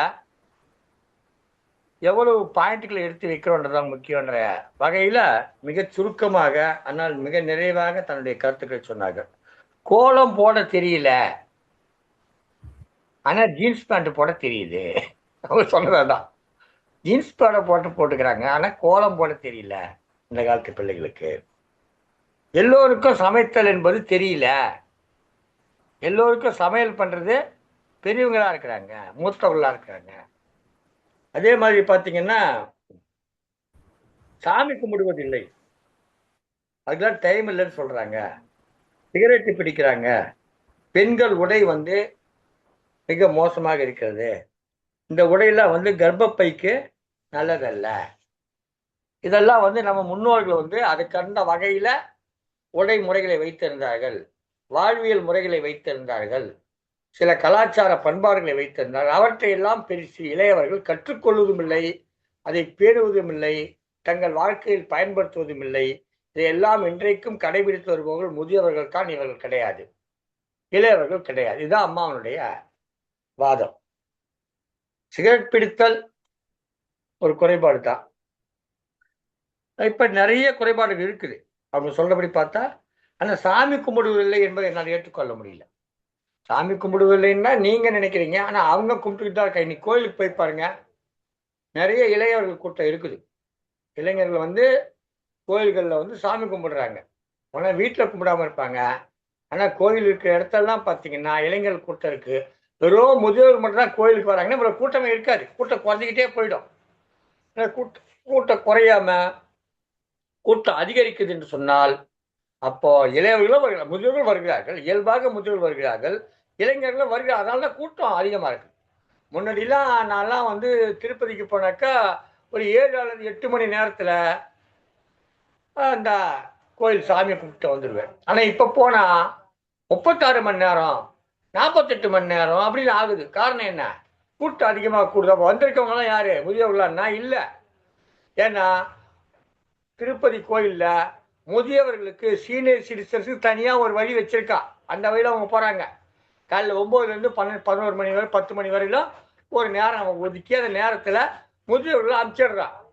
அப்போ இங்கே இருக்க கூட்டம் இந்த தர்ம தரிசனத்திலையோ அல்லது தொகை செலுத்தி வர்ற இதுலேயோ இருக்கக்கூடிய கூட்டம் யாருன்னு பார்த்தா இளைஞர்கள் தான் அதிகமாக இருக்காங்க. அதனால இருக்கிறாங்க, இளைஞர்லாம் கும்பிடுறாங்க, சாமி கும்பிடுறாங்க. அப்படிலாம் நம்ம இளைஞர் வந்து சாமியே கும்பிடுறதில்ல அப்படிலாம் சொல்கிறதுக்கு இல்லை. முதியவர்கள் இதெல்லாம் இருக்கா, நிறைய பேர் பண்ணுறாங்க. சில வாதங்கள் அவங்க வைத்திருக்காங்க. ஆனால் அவங்களுடைய தரப்பு வாதங்கள் சிலது இருக்குது. நம்முடைய பண்பாட்டுக்கு விரோதமான புகைப்பிடித்தல் அது இப்போ இளைஞர்கள் செய்கிறாங்க. அதே மாதிரி உடை முறை, நமக்குன்னு ஒரு உடை முறை இருக்குது. அந்த உடை முறையை தவிர்த்துட்டு எல்லாம் பேண்ட்டு ஷர்ட்டு அணிஞ்சிக்கிறாங்க. ஒரு கல்யாணத்தில் கூட இவங்க அணியக்கூடிய உடை பார்த்தீங்கன்னா இந்த வடநாட்டு கலாச்சார பாணியிலான உடைகளை அணிகிறாங்க. அதெல்லாம் சொல்லி வருத்தப்பட்டாங்க. ஐயோ இப்படி ஆயிடுச்சே இந்த காலம், இந்த காலத்து பிள்ளைங்க இப்படி இருக்குது, கொஞ்சம் கூட அந்த பண்பாட்டை பேண மாட்டேன்து அப்படின்னு வருத்தப்பட்டு தன்னுடைய வாதங்களை வைத்தார்கள். மிகச் சிறப்பாக இருந்தது. இதற்கெல்லாம் பதில் சொல்வதற்காக இளைஞர்கள் தான் இந்த பண்பாட்டை பேணி பாதுகாக்கிறார்கள் என்று சொல்வதற்காக வருகிறார். இந்த பக்கம் ஒரு லலிதா, அந்த பக்கம் ஒரு லலிதா. இந்த பக்கம் லலிதா ஷியாம், அந்த பக்கம் லலிதா புவனேஸ்வரி. சென்னை அம்பத்தூரை சேர்ந்த திருமதி லலிதா புவனேஸ்வரி அவர்கள் மிகச்சிறப்பாக தன்னுடைய அணியின் வாதங்களை எடுத்து வைப்பதற்காக வருகிறார்கள். ஒரு பள்ளியிலே ஆசிரியராக பணியாற்றி கொண்டிருக்கிறார்கள். திருக்குறள் நிகழ்ச்சிகளிலே பங்கேற்று சிறப்பித்திருக்கிறார்கள். நம்முடைய நிகழ்ச்சிகள் தொடர்ந்து நடைபெறும் நிகழ்ச்சிகளிலே பங்கெடுத்து சிறப்பித்து வருகிறார்கள். அவங்க தொடங்குற போதே அந்த பண்பாட்டினுடைய தன்மை காணப்படும். அவங்க பேச தொடங்குற போதே அந்த பண்பாட்டினுடைய தன்மை காணப்படும். அதுலேருந்தே புரிஞ்சுக்கலாம் இளைஞர்கள் தான், அந்த அணியினர் தான் வெற்றி பெறுகிறார்கள் என்பதை அவங்க பேச்சு தொடக்கத்தையே நீங்கள் தெரிந்து கொள்ளலாம் என்று சொல்லி வாருங்கள். திருமதி லலிதா புவனேஸ்வரி அவர்களே, நல்லதொரு கவிஞர், நல்ல சிறுகதை ஆசிரியர், எழுத்தாளர், ஆசிரியர், பன்முகத்தன்மை உள்ளவர்கள், திருக்குறள் நிகழ்ச்சி நடத்துவதிலே தன்னை முழுமையாக ஈடுபடுத்திக் கொண்டிருப்பவர்கள். அண்மையில் நடைபெற்ற அம்பத்தூர் நடைபெற்ற ஒரு பள்ளியில் நடைபெற்ற திருக்குறள் நிகழ்ச்சியில் கூட பங்கேற்று சிறப்பித்திருக்கக்கூடிய வாருங்களம்மா, வாருங்கள், உங்களுடைய உரையை தாருங்கள். இளைஞர்கள் சார்பில் பேசுங்க. வணக்கம் ஐயா. வணக்கம். உன்னால் முடியும், நம்மால் முடியும். நன்றாக குரு வாழ்க, குருவே துணை. தொடங்க சொன்ன பார்த்தீங்களா? என்னால் முடியும், நம்மால் முடியும். எப்படி? என்னால் முடியும், நம்மால் முடியும், நம்மால் முடியும், நம்மால் முடியும். இதுவே தொடக்கமே அப்படிதான் அவங்கள்ட்ட. அதனால குரு வாழ்க, குரு வாழ்க என்று சொன்னால் முதியவர்கள், மூத்தவர்கள் வாழ்க. அவங்களுடைய அறிவு, அவங்களுடைய அனுபவம் வாழ்க. அதை யார் ஏற்றுக்கொள்வது? இளைஞர்கள் ஏற்றுக்கொள்வது. இந்த அவங்களுடைய தன்மையே இது இன்றைக்கு பேசுவதல்ல, அவங்க இளமை காலத்தில் இப்படி பேசிக் கொண்டிருக்காங்க. குரு வாழ்க, நன்றாக குரு வாழ்க. சிறப்பு. வாங்க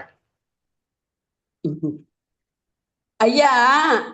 இவங்கள் எல்லாம் இளைஞர்களாகிதான் முதியோர்களாயிருக்காங்க. அப்ப அவங்க என்ன என்ன விதைச்சாங்களோ அதைத்தான் இப்ப அனுபவிக்கிறாங்க. இவங்க இளைஞராய் இருக்கும் பொழுது இவர்கள் என்னென்ன செய்ய தவறினார்களோ அதை இன்னைக்கு சொல்லி காமிக்கிறாங்க ஐயா. அப்படிதான் எடுத்துக்க வேண்டியதா இருக்கு. வேளாண்மை எடுத்துக்கோங்க ஐயா. வேளாண்மையில இன்னைக்கு இளைஞர்கள், ஐடில ஒர்க் பண்ற இளைஞர்கள் கூட வேளாண்மைக்கு திரும்பி வராங்க. கிராம முன்னேற்றத்துக்கு ஈடுபடுறாங்க. வேளாண்மையில புதுமை, பழைய வேலைகளுக்கு புதுமை படைக்கிறார்கள் நம்ம இளைஞர்கள். இவங்களை போய் நம்ம என்னத்த சொல்றது?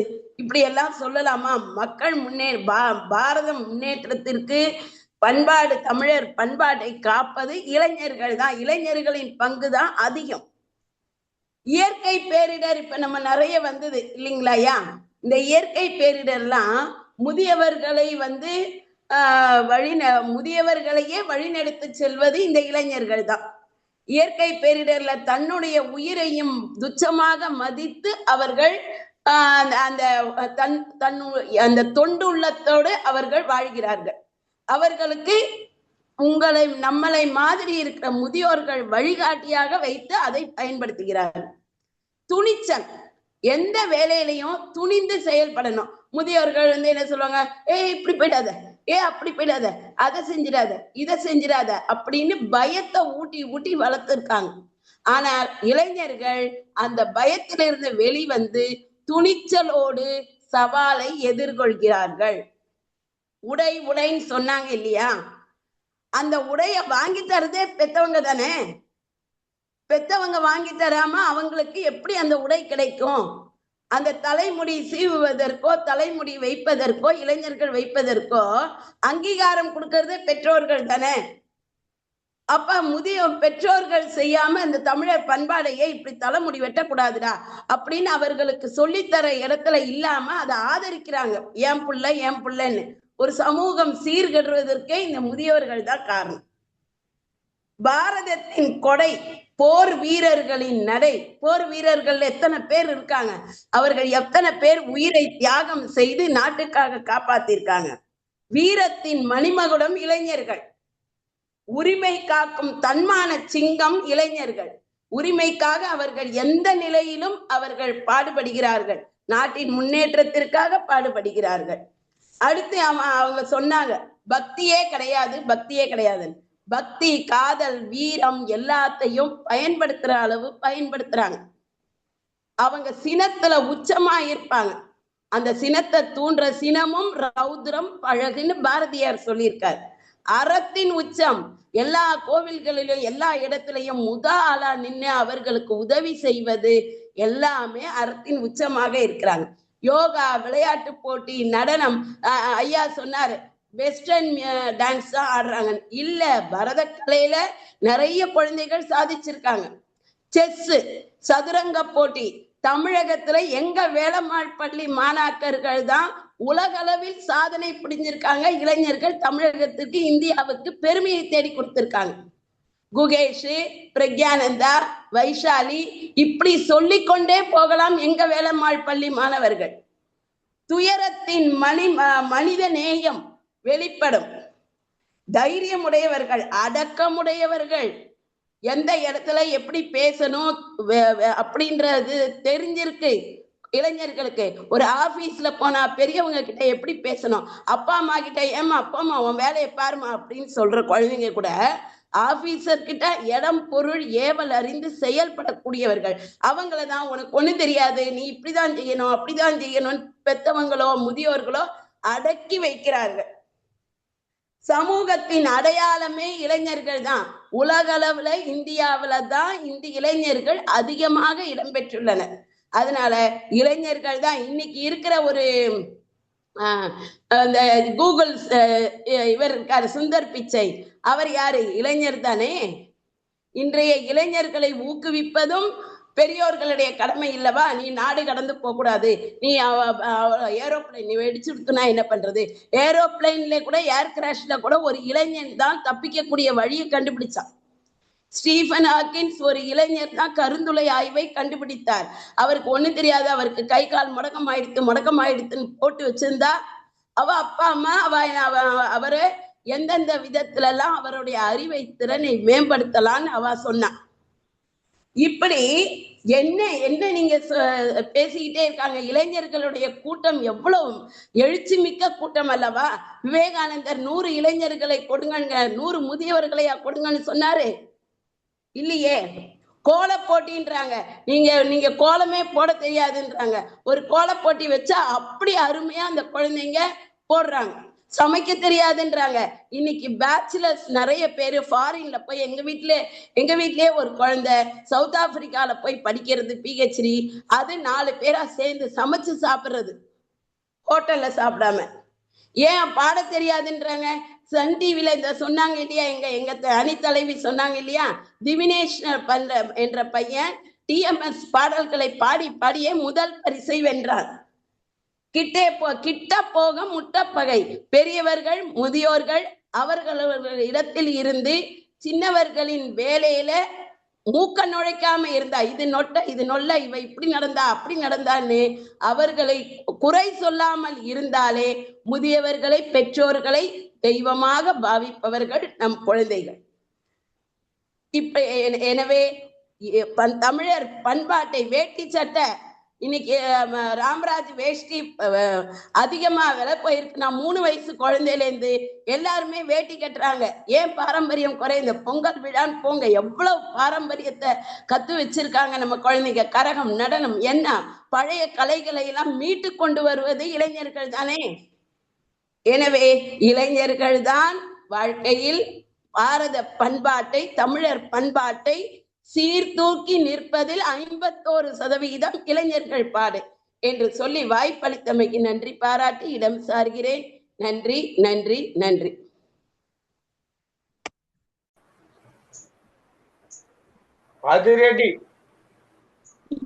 அதிரடியாக வந்து பேசினார் திருமதி லலிதா போகன். சும்மா அள்ளி கொட்டினாங்க. சதுரங்கத்துல போய் ஜெயிச்சது யாரு? வயசானவங்களா, சின்ன பசங்களா? நடனம் ஆடுறது யாரு? பாரதத்துடைய ஒரு அதிமுக்கியமான கலையாகிய கர்நாடக சங்கீதத்தையும் பரதநாட்டியத்தையும் இன்றைக்கும் தொடர்ந்து செய்யறது யாரு? இளைஞர் தான். அது உண்மைதான். இளைஞர்கள் ஆடினாதான் பார்க்க முடியும். அதுக்காக 70 வயசுல ஒரு அம்மாவோ இல்லை ஒரு ஐயாவோ வந்து ஆடினாக்கா பார்க்க முடியும். பாராட்டலாம், ஆனால் பார்க்க முடியாது. எனவே ரொம்ப நிறைய எடுத்து சொன்னாங்க. அது முக்கியமா ஒரு செய்தி சொன்னாங்க. நாங்க எல்லாவற்றையும் செய்யறோம், நீங்க செய்ய விட மாட்டேன்றீங்க. குறுக்க தடை போடுறீங்க. முதியவர்கள் தடை போட்டுட்டுனா சொல்றீங்க, நாங்க செய்யலன்னு சொல்றீங்க. நாங்க எங்க அளவில் எல்லாவற்றையும் செய்கிறோம், வீரத்தை காட்ட வேண்டிய வீரத்தை காட்டுகிறோம் என்று அருமையாக தனது கருத்துக்களை முன்வைத்தார்கள். அவருடைய பேச்சிலே ஒரு சாராம்சமாக ஒரு கருத்தை சொன்னார்கள். இந்த ஒரு பாடல் வரும், பட்டுக்கோட்டை கல்யாண சுந்தரம் பாடதான் நினைவுக்கு வந்தது. வேப்பமர உச்சியில் நின்று பேயொன்னு ஆடுதுன்னு விளையாட போகும்போது, யார் விளையாட போவாங்க? சின்ன பிள்ளைகள், இளையவர்கள். விளையாட போகும்போது சொல்லி வைப்பாங்க, வீரத்தை குழந்தையிலேயே கிள்ளி வைப்பாங்க. இது யார் செஞ்சது? முதியவர்கள் தான் அந்த வீரத்தை அவரிடமிருந்து பறித்தார்கள். வானா அங்க போவாத, இங்க போவாத, இடிப்படும் அடிப்படும், போகக்கூடாது, அடப்படும், இப்படி சொன்னாங்க. ஆனா இளையவர்கள் அதை மீறித்தான் செயல்பட்டிருக்கிறாங்க என்று சொன்னாங்க. இன்னொரு கருத்து சொன்னாங்க, இவங்க செய்ய தவறியதையெல்லாம் இளைஞர்கள் செய்ய தவறியதாக சொல்றாங்க. ஆனா எல்லாமே செய்திருக்காங்க. இந்த இளைஞர்கள் செய்ய தவறியவர்கள், அவங்க இப்ப முதியவர்களாய் சொல்றாங்கன்னு சொல்லிட்டு மிக அருமையான ஒரு வாதத்தை திருமதி லலிதா புவனேஸ்வரி அவர்கள் வைத்தார்கள். தன்னுடைய பள்ளியிலே பயிலக்கூடிய மாணவர்களுடைய பெயர்களை எல்லாம் சொல்லி, யாரெல்லாம் சிறப்பாக தங்களுடைய இளமை காலத்திலே தங்களுடைய பண்பாட்டையும் கலாச்சாரத்தையும் பேணி பாதுகாக்கிற வகையிலே செயல்பட்டு இருக்கிறார்கள் என்பதை சொல்லி, இளையோர்களே தமிழ் பண்பாட்டை, தமிழ் கலாச்சாரத்தை, தமிழ் மரபுகளை போற்றி பாதுகாக்கிறவர்கள். இன்னும் சொல்ல போனால் அவர்கள் அதையெல்லாம் செய்ய விடாமல் தடுப்பவர்கள் தான் முதியவர்கள் என்று தன் அணிக்காக மட்டும் பேசாமல் எதிரணிக்கான ஒரு குற்றச்சாட்டையும் வைத்திருக்கிறார்கள். எனவே இந்த குற்றச்சாட்டுக்கு பதில் சொல்ல வேண்டிய கட்டாயம் முதியோர்களுடைய அணிக்கு இருக்கிறது என்று சொல்லி, அந்த அணியின் சார்பில் பேச வருகிற கோபிச்செட்டிப்பாளையத்தைச் சேர்ந்த திருமதி உமா மகேஸ்வரி அவர்கள். அம்மையார்கள் சிறந்த பாடல்கள் பாடக்கூடியவர். தமிழொலி வானொலியிலே பாடுவோர் பாடலாம் நிகழ்ச்சியிலே பங்கேற்று பல பாடல்களை வழங்கி ஜெர்மனி வரை புகழ் பெற்றிருப்பவர்கள். ஜெர்மன் நாட்டில் இருக்கக்கூடிய வானொலியிலே இவருடைய பாடல்களை எல்லாம் கேட்டுவிட்டு பல தருணங்களிலே இவரை பாராட்டி இருப்பதை பார்த்து, நானே நமக்கெல்லாம் இந்த மாதிரி பாட வரமாட்டேங்குதே அப்படின்னு வருத்தப்பட்டேன். எங்களுக்கு பாடுனா பேசவே வராது, பாடுறது எங்க பாடுறது. ஆக மொத்தத்தில் மிகச் சிறப்பாக செயல்பட்டு கொண்டிருக்கக்கூடிய திருமதி உமா மகேஸ்வரி அவர்கள் இன்றைக்கு முதியோர்களே என்ற அணியின் சார்பில் பேச வருகிறார்கள். வாருங்கள் அம்மா, உங்கள் உரையை தாருங்கள், உங்களுடைய வாதங்களை முன்வையுங்கள். இவ்வினிய தமிழ் பொழுதினில் இங்கு வீற்றிருக்கும் மதிப்பிற்குரிய அவைத் தலைவர் திரு நீலகண்ட தமிழன் ஐயா அவர்களுக்கும், பட்டிமன்ற ஒருங்கிணைப்பாளர் முனைவர் பே. சித்ரா இளஞ்செழியன் அவர்களுக்கும், மற்றும் அவையில் இணைந்திருக்கும் ஆன்றோர்களுக்கும், சான்றோர்களுக்கும், பெரியோர்களுக்கும், அனைத்து நட்புகளுக்கும் எனது மாலை வணக்கங்கள். வணக்கங்கள். நான் இன்று தமிழ் பண்பாட்டை போற்றுவது முதியோர்களே என்ற தலைப்பில் பேச வந்துள்ளேன். அம்மா சொன்னாங்க, நிறைய விஷயங்கள் சொன்னாங்க. இப்ப இருக்கிற இளைஞர்கள் சாதிக்கலையா அப்படின்னு சொன்னாங்க. சாதிக்கிறாங்க, இல்லைன்னு சொல்லலையே. ஆனா அந்த காலத்துல 100ல 50 பேர், 100ல பாதி பேருக்கு மேல நிறைய சாதிச்சாங்க. பட் இப்போ விரல் விட்டு எண்ணக்கூடிய அளவுக்கு ஒருத்தர் 2 பேர் தான், அந்த முதியவர்களுடைய அறிவுரை கேட்டு நடக்கிற ஒருத்தர் 2 பேர் தான் வாழ்க்கையில சாதிச்சுட்டு இருக்கிறாங்க. எல்லாருமே அந்த மாதிரி இளைஞர்கள் முதல் அந்த காலத்துல இருக்கிற மாதிரி முதியவர்கள் மாதிரி ஒரு முனைப்போட இல்லை. எல்லாருமே பாத்தீங்கன்னா அந்த தமிழர் பண்பாட்டை வளர்க்கறதுல ஒரு முற்போக்குத்தனமா கிடையாது. ஒரு 100ல ஒரு 10 பேர் அப்படிதான் இருக்காங்க. இப்போ சொன்னாங்க, முதியவர்களை மதிக்கிறாங்க, ரோட்டை கடந்து கூட்டிட்டு போறாங்க அப்படின்னு சொல்றாங்க. கூட்டிட்டு போறாங்க. ஆனா அத கூட இப்ப இருக்கிற இளைஞர்கள் என்ன பண்றாங்க? செல்ஃபி எடுத்து அதை போஸ்டா பண்றாங்க. போன்ல செல்ஃபி எடுத்து அதை ஒரு விளம்பரமா பண்றாங்க. அந்த காலத்துல எந்த ஒரு பலனையும் எதிர்பார்க்காம மக்கள் முதியவர்கள் உதவி செஞ்சாங்க, மத்தவங்களோட நலனை கருதினாங்க. ஆனா இப்ப இருக்கிற இளைஞர்கள் விளம்பர நோக்கத்துக்காக, ஒரு விளம்பரத்துக்காக தான் எல்லாமே பண்ணிட்டு இருக்கிறாங்க. அந்த காலத்துல மருத்துவ அஞ்சரை பெட்டி, சமையல் அறையில் இருக்கக்கூடிய அஞ்சரை பெட்டியை வச்சு குழந்தைங்களுக்கு, பெரியவங்களுக்கு எத்தனையோ விதமான உடல் உபாதைகளுக்கு பெரியவர்கள் மருத்துவத்தை கண்டுபிடிச்சாங்க. வீட்டிலேயே நிறைய மருத்துவங்கள் நடந்தது, நிறைய மருத்துவ செலவுகள் குறைஞ்சது, உடல் உபாதைகளும் இல்லாமல் இருந்தது. அந்த காலத்துல ஏன் வீட்லயே பிரசவங்கள் நடந்தது கூட உண்டு. ஆனா இப்ப இருக்கிற இளைஞர்களை பாருங்க, ஒரு ஒரு மாசம் 2 மாசம் குழந்தை கூடவே ஒரு வேலையை செய்ய மாட்டேன், அதை பண்ண மாட்டேன், இதை பண்ண மாட்டேன், அதுல அவங்களோட ஆரோக்கியமும் தடைப்படுதுன்னு தான் சொல்லுவேன். அந்த காலத்துல கிணத்துல தண்ணி எடுப்பாங்க. தண்ணி எடுத்துட்டு வந்து அடுத்த நாள் கூட எங்களுக்கு குழந்தை பிறந்தது அப்படின்னு எங்க பாட்டி அம்மா எல்லாம் சொல்லியிருக்காங்க.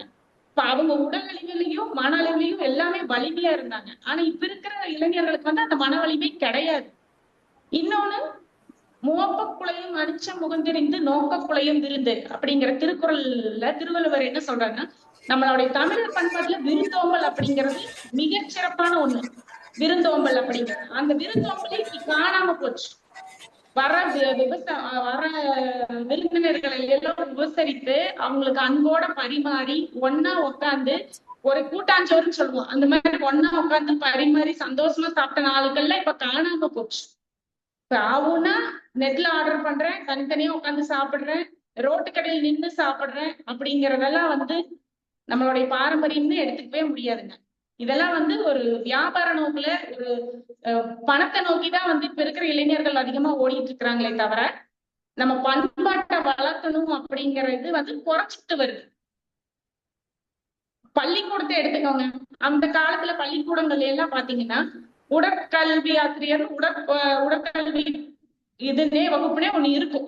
இப்ப பாருங்க, காலையில போன உடனே பிரைவேட் ஸ்கூல்ஸ்ல எல்லாம் என்ன பண்றாங்க, காலையில நேரத்திலேயே கிளாஸ், சாயங்காலம் வர்றது படிப்பு படிப்பு படிப்பு படிப்பு. அப்ப உடல் இயக்கமே அதுல இல்லைங்க, வியாபார நோக்குலதான் போயிட்டு இருக்கிறாங்க.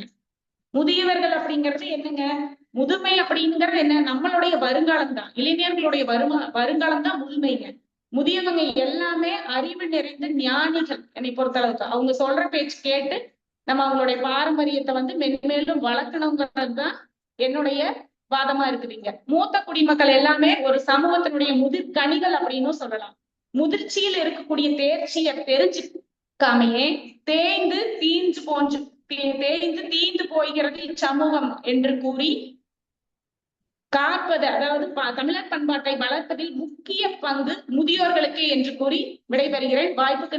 வாய்ப்பளித்தமைக்கு நன்றி கூறி விடைபெறுகிறேன். நன்றி, வணக்கம்.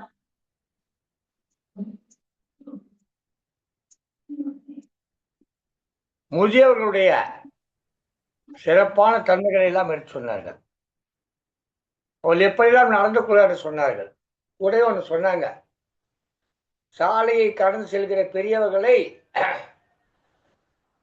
இளையோர்கள் அழைத்து சென்று விடுகிறார்கள்.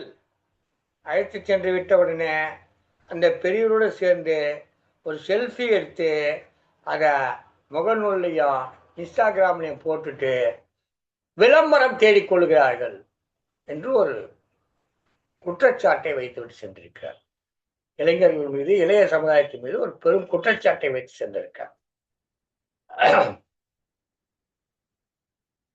அப்படி என்றால் அவர்கள் உண்மையிலேயே பண்பாட்டு அடிப்படையில் செயற்படாமல் ஒரு விளம்பர நோக்கத்தில் செயல்படுகிறார்கள் என்று கருத்து சொல்லியிருக்கிறார். அறிவின் முதிர்ச்சி தான் அனுபவம். அறிவின் முதிர்ச்சி தான் அனுபவம். அந்த அனுபவம் என்பது என்னன்னு சொன்னா, முதுமை என்பது அனுபவத்தினுடைய வெளிப்பாடு. முதுமை என்பது அனுபவத்தினுடைய வெளிப்பாடு. அறிவின் முதிர்ச்சி அனுபவம். அப்போ இளைஞர்கள் இருக்காங்களா, அவங்க அறிவோடு இருக்கிறார்கள், ஆனால் அனுபவம் இல்லாமல் இருக்கிறார்கள். முதியவர்கள் அறிவை பெற்று அந்த அறிவின் மூலமாக முதிர்ச்சி அடைந்து அனுபவத்தை பெற்று அந்த அனுபவத்தின் காரணமாக அவர்கள் முதிர்ச்சி அடைந்திருக்கிறார்கள். முதியவர்கள் என்று சொன்னால் அறிவில் முதியவர்கள், அனுபவத்தில் முதியவர்கள். அதாவது நம்ம சாப்பிடுற சாப்பாட்டுல சுக்ரோஸ் கிடைக்கும், ஆனா சுக்ரோஸ் தான் குளுக்கோஸா மாறும். அது குளுக்கோஸா போய் உடம்புல சேர்ந்ததுனாக்கா நமக்கு சர்க்கரை அளவு ஏறாது. சுக்ரோஸாவே சேர்ந்தாக்கா சர்க்கரை அளவு ஏறிடும். அப்ப இந்த சுக்ரோஸு குளுக்கோஸா மாறினாதான் உடம்புக்கு நல்லது. இந்த அனுபவம், அறிவு முதிர்ச்சி இருக்க, அறிவு இருக்க, அது அனுபவமாக மாறினால்தான் இந்த உடல் என்கிற சமூகத்திற்கு நல்லது. எனவே முதியவர்கள் தான் இதை செய்கிறார்கள் என்று சொல்கிறார். ஆனா அந்த முதியவர் சர்க்கரை வியாதியில மாட்டிக்கிட்டு இருக்காங்க. அந்த முதியவர்கள் தான் சர்க்கரை வியாதி வந்திருக்கு. சுக்ரோஸ் குளுக்கோஸா மாறுறது. இது மாதிரி ஒரு நல்ல அருமையான கருத்துக்களை, நல்ல ஒரு எண்ண ஓட்டங்களை உமா மகேஸ்வரி அவர்கள் பாடல்களை பாடுவார்கள். நான் பார்த்திருக்கிறேன். யாரோ பாடிய பாடலை கேட்டுவிட்டு அந்த பாடலை அருமையாக அதே மாதிரி சிறப்பாக பாடக்கூடியவர் உமா மகேஸ்வரி. அது நான் பல முறை கேட்டிருக்கேன், பாராட்டியிருக்கிறேன். இன்னைக்கு முதல் முறையாக பட்டிமன்றத்திலே தன்னுடைய வாதங்களை மிக நிறைவாக மிக சிறப்பாக வைத்திருக்கிறார்கள் பார்க்கிறவர் மிக்க மகிழ்ச்சியாக இருக்கிறது. இதற்கெல்லாம் பதில் சொல்வதற்காக இளையோர்களே என்ற அணியினுடைய நிறைவு பேச்சாளராக வருகிறார் திருமதி மதிப்புறு முனைவர் விருது பெற்ற, நல்லாசிரியர் விருது பெற்ற திருமதி லதா அவர்கள். கல்வித்துறையிலே ஒரு பொறுப்பான பணியிலே இருப்பவர். இவருடைய பொறுப்பான செயல்பாட்டை பார்த்து தமிழ்நாடு அரசு இவரை சிறப்பித்து நல்லாசிரியர் விருது வழங்கியிருக்கிறது. பல்வேறு இலக்கிய நிகழ்வுகளை தானே முன்னின்று நடத்தி கொண்டிருப்பவர். இப்படி பல்வேறு திறமைகளை தன்னுள் அடக்கி இருக்கக்கூடியவர் மதிப்புறு முனைவர் லதா அவர்கள். அவர்கள் தன்னுடைய அணியின் சார்பிலே, இளையோர்களே என்ற அணியின் சார்பிலே தனது வாதங்களை முன்வைத்து பேச வருகிறார்கள். வாருங்கள் திருமதி லதா அவர்களே, உங்களுடைய உரையை கேட்பதற்காக நாங்கள் காத்திருக்கிறோம். வாருங்கள் திருமதி லதா அவர்களே.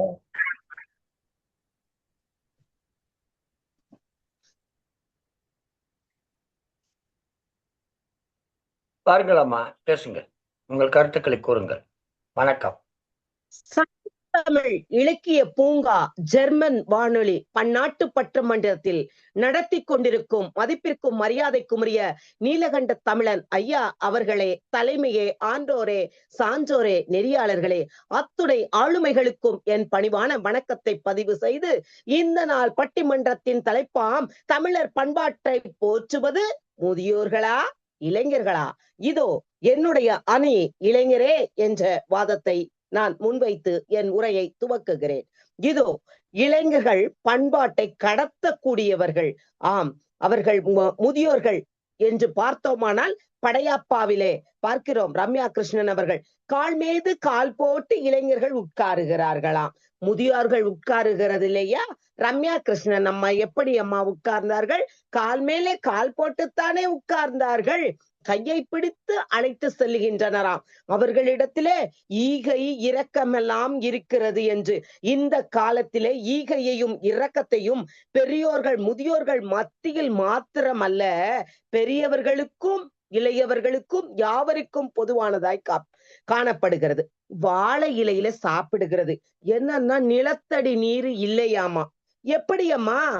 குளிக்கிறதுக்கு, குடிக்கிறதுக்கு, சாப்பிடுறதற்கெல்லாம் உங்களுக்கு தண்ணி இருக்குது. ஆனா இலை போடுறதுக்கு, தண்ணி தெளிக்கிறதுக்கு மட்டும் தண்ணி குறைஞ்சு போயிடுச்சா? கிடையாதம்மா. Fast food. உன்னால் முடியும் தம்பி தம்பி, உனக்குள் இருக்கும் உன்னை நம்பி என்று போராடி இன்றைக்கு நாட்களிலே வாழ்ந்து கொண்டிருக்கிற கூடியவர்கள் இளைஞர்கள்.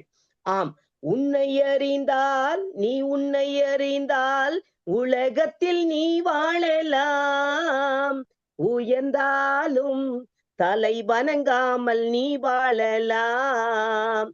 ஆம், முதியோர்களை வைத்து அல்ல இளைஞர்கள் தனக்கு என்று தன்னை நம்பி தனக்குள் இருக்கிற திறன்களை இனக்கண்டு அடையாளம் கண்டு அவர்கள் பகுத்தறிந்து தன்னுடைய வாழ்க்கையிலே வாழ்ந்து கொண்டிருக்கிறார்கள்.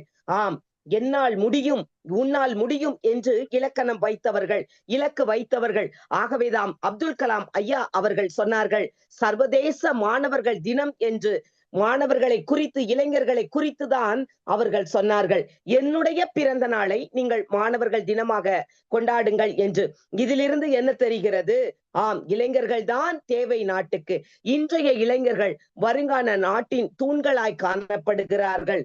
நாம் பண்பாடு, கலாச்சாரம் எல்லாவற்றையும் தாண்டி கடந்து செல்லக்கூடியதுதான் இன்றைக்கு பாரம்பரியங்கள் அல்ல, பண்பாடுகள்.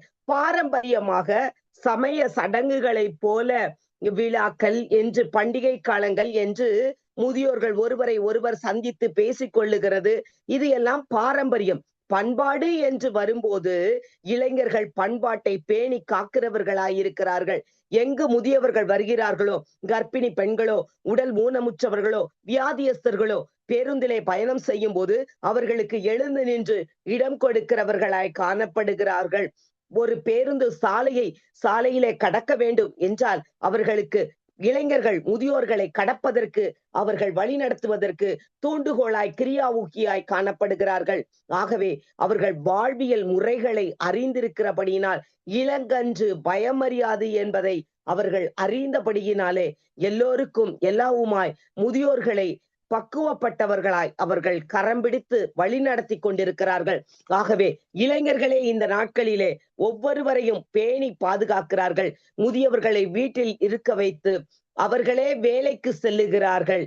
ஆம், அது நிமித்தம் பொருளாதாரம் மேம்பாடு அடையும் என்று எல்லா குடும்பங்களிலும் என்று சொல்ல முடியாது. இன்றைக்கு எல்லா இளைஞர்களும் என்று சொல்ல முடியாது, எல்லா முதியவர்களும் என்று சொல்ல முடியாது. ஒரு கை தட்டினால் ஓசை உண்டாகாது. முதியோர்களும் இளைஞர்களும் ஒரு சேர இணைக்கும் போதுதான் இன்றைய இந்தியா, நாளைய வருங்கால பாரதம், உலகம் முழுமை அடையும் என்று என் வாதத்தை வைத்து நல்லதொரு வாய்ப்பை நன்றி கூறி இடம் சாருக. நன்றி, வணக்கம்.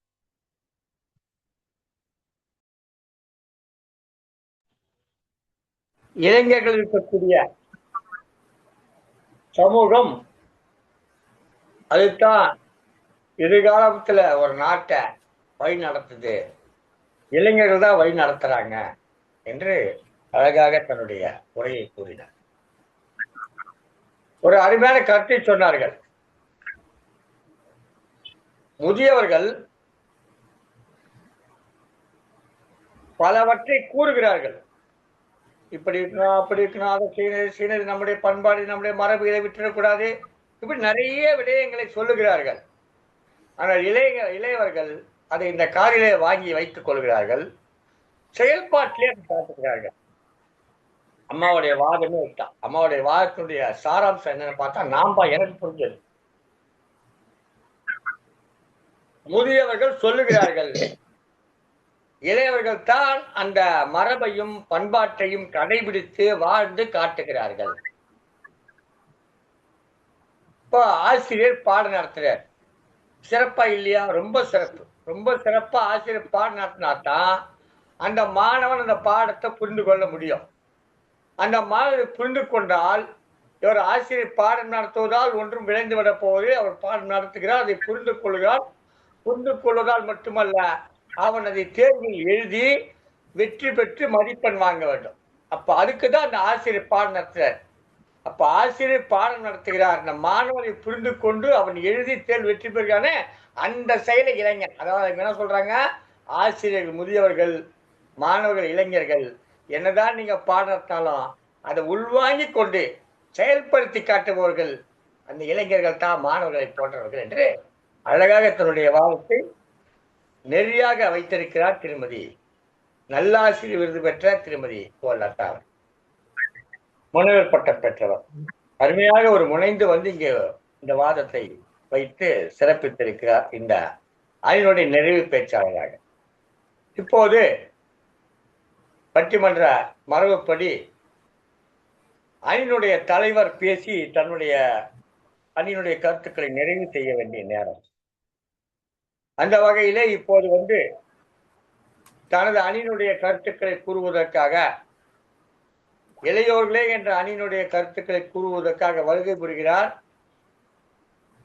முனைவர் பே. சித்ரா இளஞ்செழியன் அவர்கள். ஏற்கனவே அவரை பற்றி நல்ல ஒரு அறிமுகம் செய்திருக்கிறேன். திருக்குறளுக்காக எண்ணற்ற கதைகளை எழுதியிருக்கிறார், பல நூல்களை எழுதியிருக்கிறார்.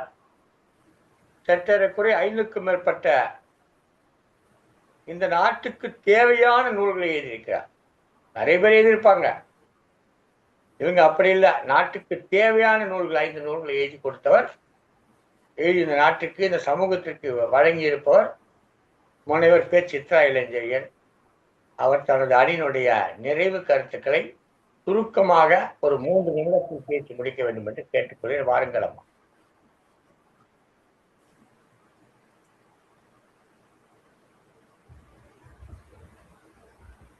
அந்த மாதிரி பண்ணாதீங்க. தமிழர்களின் பண்பாடு, விருந்தோம்பல், அன்பு, வீரம், கொடை, உலக ஒருமைப்பாடு, இலக்கியம், கலை, இன்னும் ஓவியம், கட்டிடக்கலை, இன்னும் எத்தனையோ சொல்லிக்கொண்டே போகலாம். அதாவது அந்த காலத்தில், நான் இப்பொழுது சிலருடைய கேள்விகளுக்கெல்லாம் பதில் சொன்னால் என்னுடைய வாதத்தை வைக்க முடியாது. ஆகவே நான் நேரடியாக வருகின்றேன். அன்றைக்கு ஒரு காந்தி மகான் இருந்தார், ஒரு காமராஜர் இருந்தார், ஒரு நேரு இருந்தார், ஒரு ஜான்சி ராணி இருந்தார், ஒரு வீரமங்கை வேலுநாச்சியார் இருந்தார். இப்படி ஒருவர் ஒருவர் ஒருவர் என்றுதான் அன்று இருந்தார்கள். ஆனால் இன்றைக்கோ பல காமராஜர்கள், பல காந்திகள், பல அப்துல் கலாம்கள், பல நேருகள் என்று, பல காமராஜர்கள் என்று ஒவ்வொருவரும் பல அவதாரங்களாக இளைஞர்கள் எடுத்துக்கொண்டு செயல்பட்டு கொண்டிருக்கிறார்கள். நமது சகோதரி ஒருத்தர் சொன்னார், அன்றைக்கு இருக்கிறவர்கள் எல்லாம் சாதனைகள் செய்தார்கள், இன்றைக்கு ஏதோ ஒரு சில சாதனைகள் என்று. ஏன் சகோதரி, இன்றைக்கு விளையாட்டுத்துறை எடுத்துக்கொண்டு பாருங்கள். அன்றைக்கு இருந்த விளையாட்டுத்துறையிலும் இன்றைக்கு இருக்கக்கூடிய விளையாட்டுத்துறையிலும் யார் சாதனைகள் செய்திருக்கின்றார்கள் என்று, இந்தியாவை உலக வல்லரசாக உயர்த்தியிருப்பவர்கள் யார் என்று நீங்கள் ஒப்பிட்டு பார்க்க வேண்டும். அன்றைக்கும் இன்றைக்கும் விளையாட்டுத்துறை மற்றும் அறிவியல் வளர்ச்சி துறை, ஊடகத்துறை, தொழில்துறை, அனைத்து துறைகளிலுமே இன்று இந்தியா முன்னணியில் இருப்பதற்கு காரணம் இளைஞர்களினுடைய அந்த அறிவாற்றல், அறிவு திறமை. அப்படிப்பட்ட அறிவு திறமையும் அறிவாற்றலும் எங்கிருந்து வந்திருக்கிறது? அவர்களுக்கு நாம் சொல்லிக் கொடுத்த அந்த பண்பாட்டிலிருந்து வந்திருக்கிறது. அதாவது அன்பு, அன்பு அன்பு எங்க இருந்து கிடைக்குது? அன்றைக்கு இல்லங்களில் சண்டைகள் அதிகமாக இருந்தது, இன்றைக்கு இல்லங்களில் அன்பு இருக்கிறது. ஒரு ஒரு ஆண்மகன் என்றால் தன்னுடைய மனைவியை காதலிக்கின்றான். அன்றைக்கு பெண்களை வீட்டில் அடிமைகளாக வைத்திருந்தார்கள். சமைத்து கொடுக்கவும், தனக்கு பரிமாறவும், தனக்கு துணிகளை துவைக்கவும் மட்டுமே வைத்திருந்தார்கள். அன்றைக்கு செலுத்தியது இதுதான் அன்பா? ஆனால் இன்றைக்கு இளைஞர்கள் அனைத்து வேலைகளிலும் பெண்களோடு சமமாக பங்கிட்டுக் கொள்கிறார்கள். இன்றைக்கும் நாம் நகர வீதிகளில் பார்த்தோமானால் குழந்தைகளை ஆண்கள் தான் சுமந்து செல்கின்றார்கள், எந்த பெண்களும் குழந்தைகளை சுமந்து செல்லவில்லை. அன்றைக்கு நான் உட்பட குழந்தைகளை நாம் தான் சுமந்து சென்றோம். பெண்களுக்கான சம உரிமையை அன்றைக்கு பாரதி சொன்னார், ஆணும் பெண்ணும் சம உரிமை வேண்டும் என்று. இன்றைக்கு அது நடந்து கொண்டிருக்கிறது. அதே போல ஜாதிகள் இல்லையடி பாப்பா என்று பாரதியார் சொன்னார். இன்றைக்கும் அதே போல எந்த ஜாதியும் பார்ப்பதில்லை, மனத்தை மட்டுமே இன்றைக்கு இருக்கக்கூடிய இளைஞர்கள் பார்க்கின்றார்கள். ஆனால் அன்றைக்கோ சமூகத்தில் சாதிய கொடுமைகளால் எவ்வளவு கீழ்த்தரமாக மக்கள் வேதனைகளையும் வலிகளையும் சுமந்திருக்கின்றார்கள் என்பது தெரியும். எத்தனை கொலைகள் நடந்திருக்கிறது என்பது தெரியும். இவ்வளவும் தான் முதியோர் சொல்லிக் கொடுத்த பண்பாடா? இது என்னுடைய கேள்வி. எதிர்த்தரப்புக்காக நான் இந்த இடத்தில் வைக்கின்றேன்.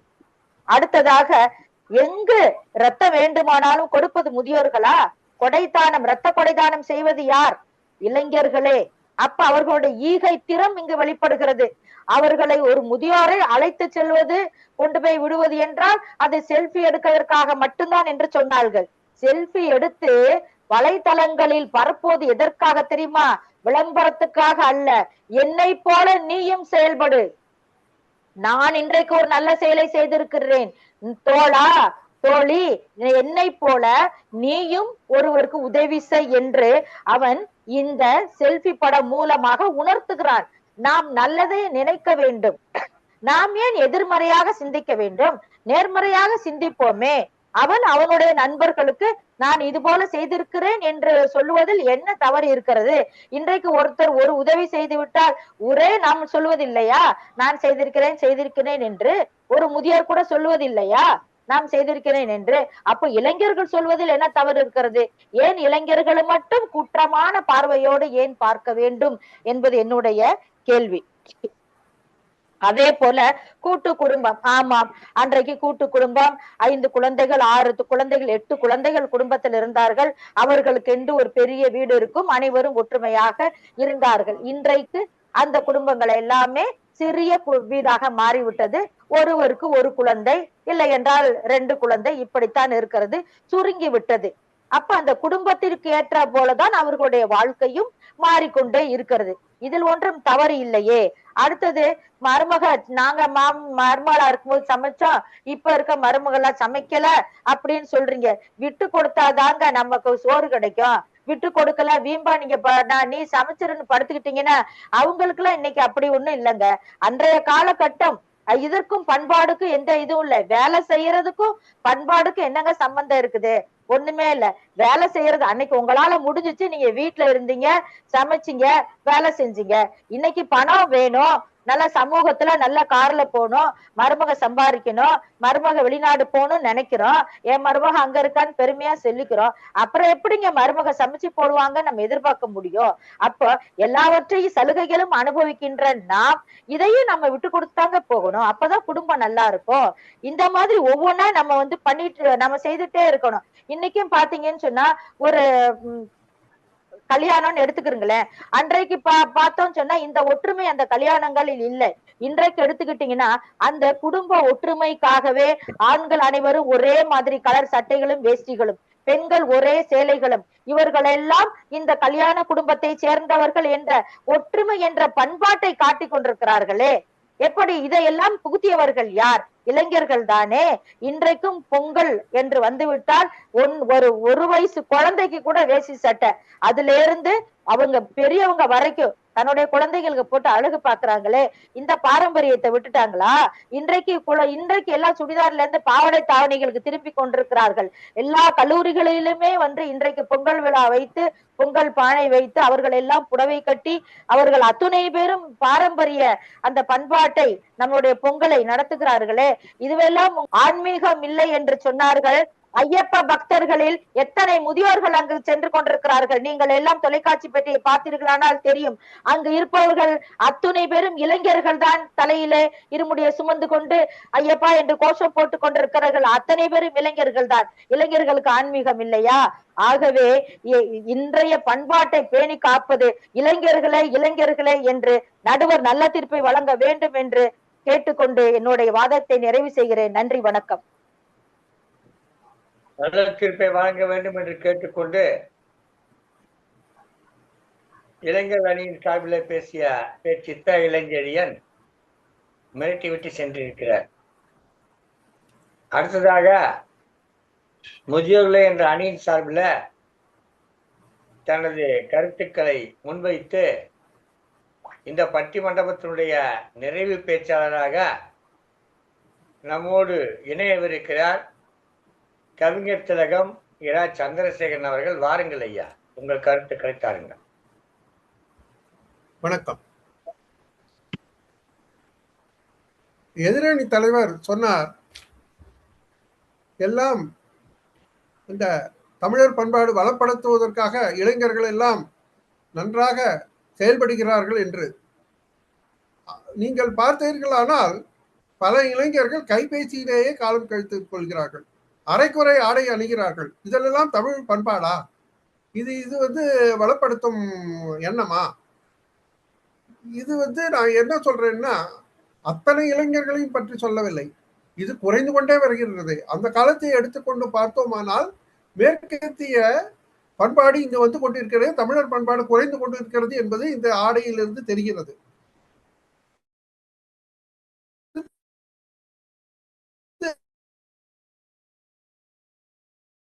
இன்னொன்னு என்ன சொன்னேன்னா, இருக்கும் அதெல்லாம் விடுங்க, வாழையில சாப்பிடுன்னு சொன்னா கூட இளைஞர்கள் எனக்கு அதெல்லாம் வேண்டாமான்னு சொல்றாங்க. இருக்கிற வேலையில சாப்பிடுறது கூட இளைஞர்கள் முன் வருது இல்லைன்றதான் நான் சொல்றேன். இது இளைஞர்கள் இந்த மாதிரி நடந்துக்கிறதுனால தான் என்ன ஆகுதுன்னா, முதியோர்களுக்கு வாழ்வு ரொம்ப கசந்து இந்த காலத்துல பல முதியோர் இல்லங்கள் வந்திருக்கிறது. இது எதெல்லாம் எதை காட்டுகிறது? இளைஞர்கள் பண்பாட்டை போற்றினால் முதியோர் இல்லங்கள் நிறைய வந்திருக்காது. பாரம்பரிய உணவு அப்படின்னு சாப்பிடுறாங்கன்னு சொன்னாங்க. வெளியில போய் சாப்பிடுறதுனால, பாரம்பரிய உணவு கூட வெளியில சாப்பிடுறதுனால நம்ம உடல்நலம் ரொம்ப தேறிடும்ன்றது மாதிரி சொல்ல முடியாது. வீட்டுல நம்ம இந்த பாரம்பரிய உணவு சமைச்சாதான் நல்லது. இதை போல இன்னொன்னு என்னன்னா, சிலம்பாட்டம், ஏறு தழுவுதல், இதெல்லாம் நான் சொன்னேன். ஜல்லிக்கட்டு இதெல்லாம் ஏதோ ஒரு இடத்துல பொங்கல் இந்த மாதிரி இடத்துல நடக்கிறது. ஆனா அந்த காலத்துல நிறைய இடத்துல தமிழ்நாட்டுல நிறைய நடந்துன்றது, அது குறைஞ்சி போச்சு. அதுதான் நான் சொன்னேன். ரெண்டாவது, இந்த லலிதா ஷாம் இவங்க சொன்னாங்க, குடும்பத்துல நிறைய இளைஞர்கள்லாம் சிகரெட்டு இந்த மாதிரி போயிடுறாங்கன்னு. நீங்க இந்த செய்தியை நீங்க கேட்டீங்களா? இது ஒரு பெரிய ஒரு ஆபத்தான விஷயம் இல்லையா? இந்த தமிழ்நாட்டுல ஒரு பள்ளிக்கூடத்துல வந்து பள்ளிக்கூட சிறுவர்கள் வந்து மது குடித்து இருந்தார்கள் என்ற ஒரு செய்தி வந்தது இப்போ கொஞ்ச நாளைக்கு முன்னாடி. இது வந்து தமிழர் பண்பாடா? இது எப்படி வந்தது சொல்லுங்க? இந்த மாதிரி ஒரு ஒரு தமிழர் பண்பாடு இவ்வளவு தூரம் கெட்டு போயிருக்குன்னும் போது இது குறைஞ்சி வந்திருக்குன்றது தானே நம்ம அர்த்தமா இருக்கு. இன்னொன்னு என்னன்னா, இந்த எதிரணி தலிதா புவனேஸ்வர் சொன்னாங்க, துணிந்து எல்லாம் செய்யறாங்க, எல்லாம் பண்றாங்க. இவங்க சொன்னாங்க, என் பையனை வந்து தலைமுடி வெட்டுன்னா வெட்ட மாட்டேன்றாங்க, முதியவர்களை தான் சொல்லணும், அது சொல்லிதான் தரணும் அப்படின்னு சொன்னாங்க. முதியவர் சொல்றாங்க, அட நீ இப்ப பையா நீ முடி வெட்டிக்கோடா அப்படின்னா முடி வெட்டிக்க மாட்டேன்றான். இளைஞர்கள் வந்து அது பண்ண மாட்டேன்றான். அவனை நம்ம என்ன அவன் நம்மளா கூட்டு வந்து முடி வெட்டி விட முடியும் சொல்லுங்க? அது இளைஞர்கள் வந்து அது சொல்றது சரியா கேட்கறது இல்லை. அது வந்து ஒரு சிலர்கள் அப்படி இருக்காங்க. அதைத்தான் நம்ம வந்து இளைஞர்கள் வந்து இந்த மாதிரி குறைஞ்சுக்கிட்டே போறது அப்படின்னு சொல்றோம் நம்ம. இப்ப அப்பா அம்மா கிட்ட வந்து இன்னொன்று சொல்றோம். அவங்க சொன்னாங்க, அப்பா அம்மா வந்து கிட்ட சொல்லிட்டு கூட அப்பா அம்மா போமா அப்படின்னு சொல்லிட்டு ஆபீஸ்ல போய் ரொம்ப நல்ல அழகா பேசுறாங்க, நல்லா நடந்துக்கிறாங்கன்ட்டு. முதல்ல ஏன் அப்பா அம்மாட்ட போமான்னு சொல்லிட்டு போறாங்க? அதான் பண்பாடு. அவங்களே ஒத்துக்கிறாங்க, வீட்டுல அப்படி இருக்காங்க, ஆனா வெளியில நல்லா நடந்துக்கிறாங்கன்ட்டு. வீட்லயே அப்படி நடந்துக்கணும். வீட்லயும் அவங்க வந்து பண்பா அன்பா தமிழர் பண்பாடு அந்த காலத்துல வந்து அப்பா அம்மா கிட்ட அவ்வளவு மரியாதையா இருந்தாங்க. இந்த காலத்துல அப்பா அம்மா சொல்ற மாதிரி அப்பா அம்மா இது அப்படின்னு சொல்லிட்டு பண்ணிட்டு இருக்காங்க. இதை வந்து அவங்களே ஒத்துக்க.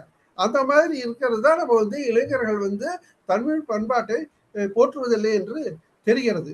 இன்னொன்னு கோலத்தான் சொன்னாங்க, பாடல் பாடிதான் வந்து இந்த மாதிரி எல்லாம் தமிழர் பண்பாடெல்லாம் நல்லா வளர்ந்துட்டு இருக்குன்னு. அவங்க வந்து தமிழர் பண்பாடு பேசினாங்களா இல்ல இளைஞர்களை திறமை பற்றி பேசினாங்களான்றது தெரியல. நம்ம பேசுறது வந்து பிரயாணத்துல வந்து எல்லாம் ஹெல்ப் பண்றாங்க அப்படின்னு சொன்னாங்க. அது வந்து ஒரு சிலர் பண்ணிட்டு தான் இருக்காங்க, அதை பத்தி நம்ம சொல்லலை. இப்ப வந்து இளைஞர்கள் வந்து இன்னும் நல்லா பண்ணலாம், இளைஞர்களுக்கு குறைஞ்சிருக்கு, பெரியோர் சொல்லதை கேட்கணும் அப்படின்றதுதான் நம்ம இப்ப சொல்லிட்டு இருக்கோம். தமிழர் பண்பாடு நல்லா தான் இருக்கு, ஆனா அது வந்து கணவன் மனைவி எல்லாம் ரொம்ப நல்லா இது பண்றாங்க சொல்லிட்டு எதிரணி தலைவர் சொன்னாங்க, நல்லா இருக்காங்க. எது அப்படி இருக்கிறச்ச தமிழர்கள் தமிழ்நாட்டுல கூட பல கணவர் மனைவி பிரியும்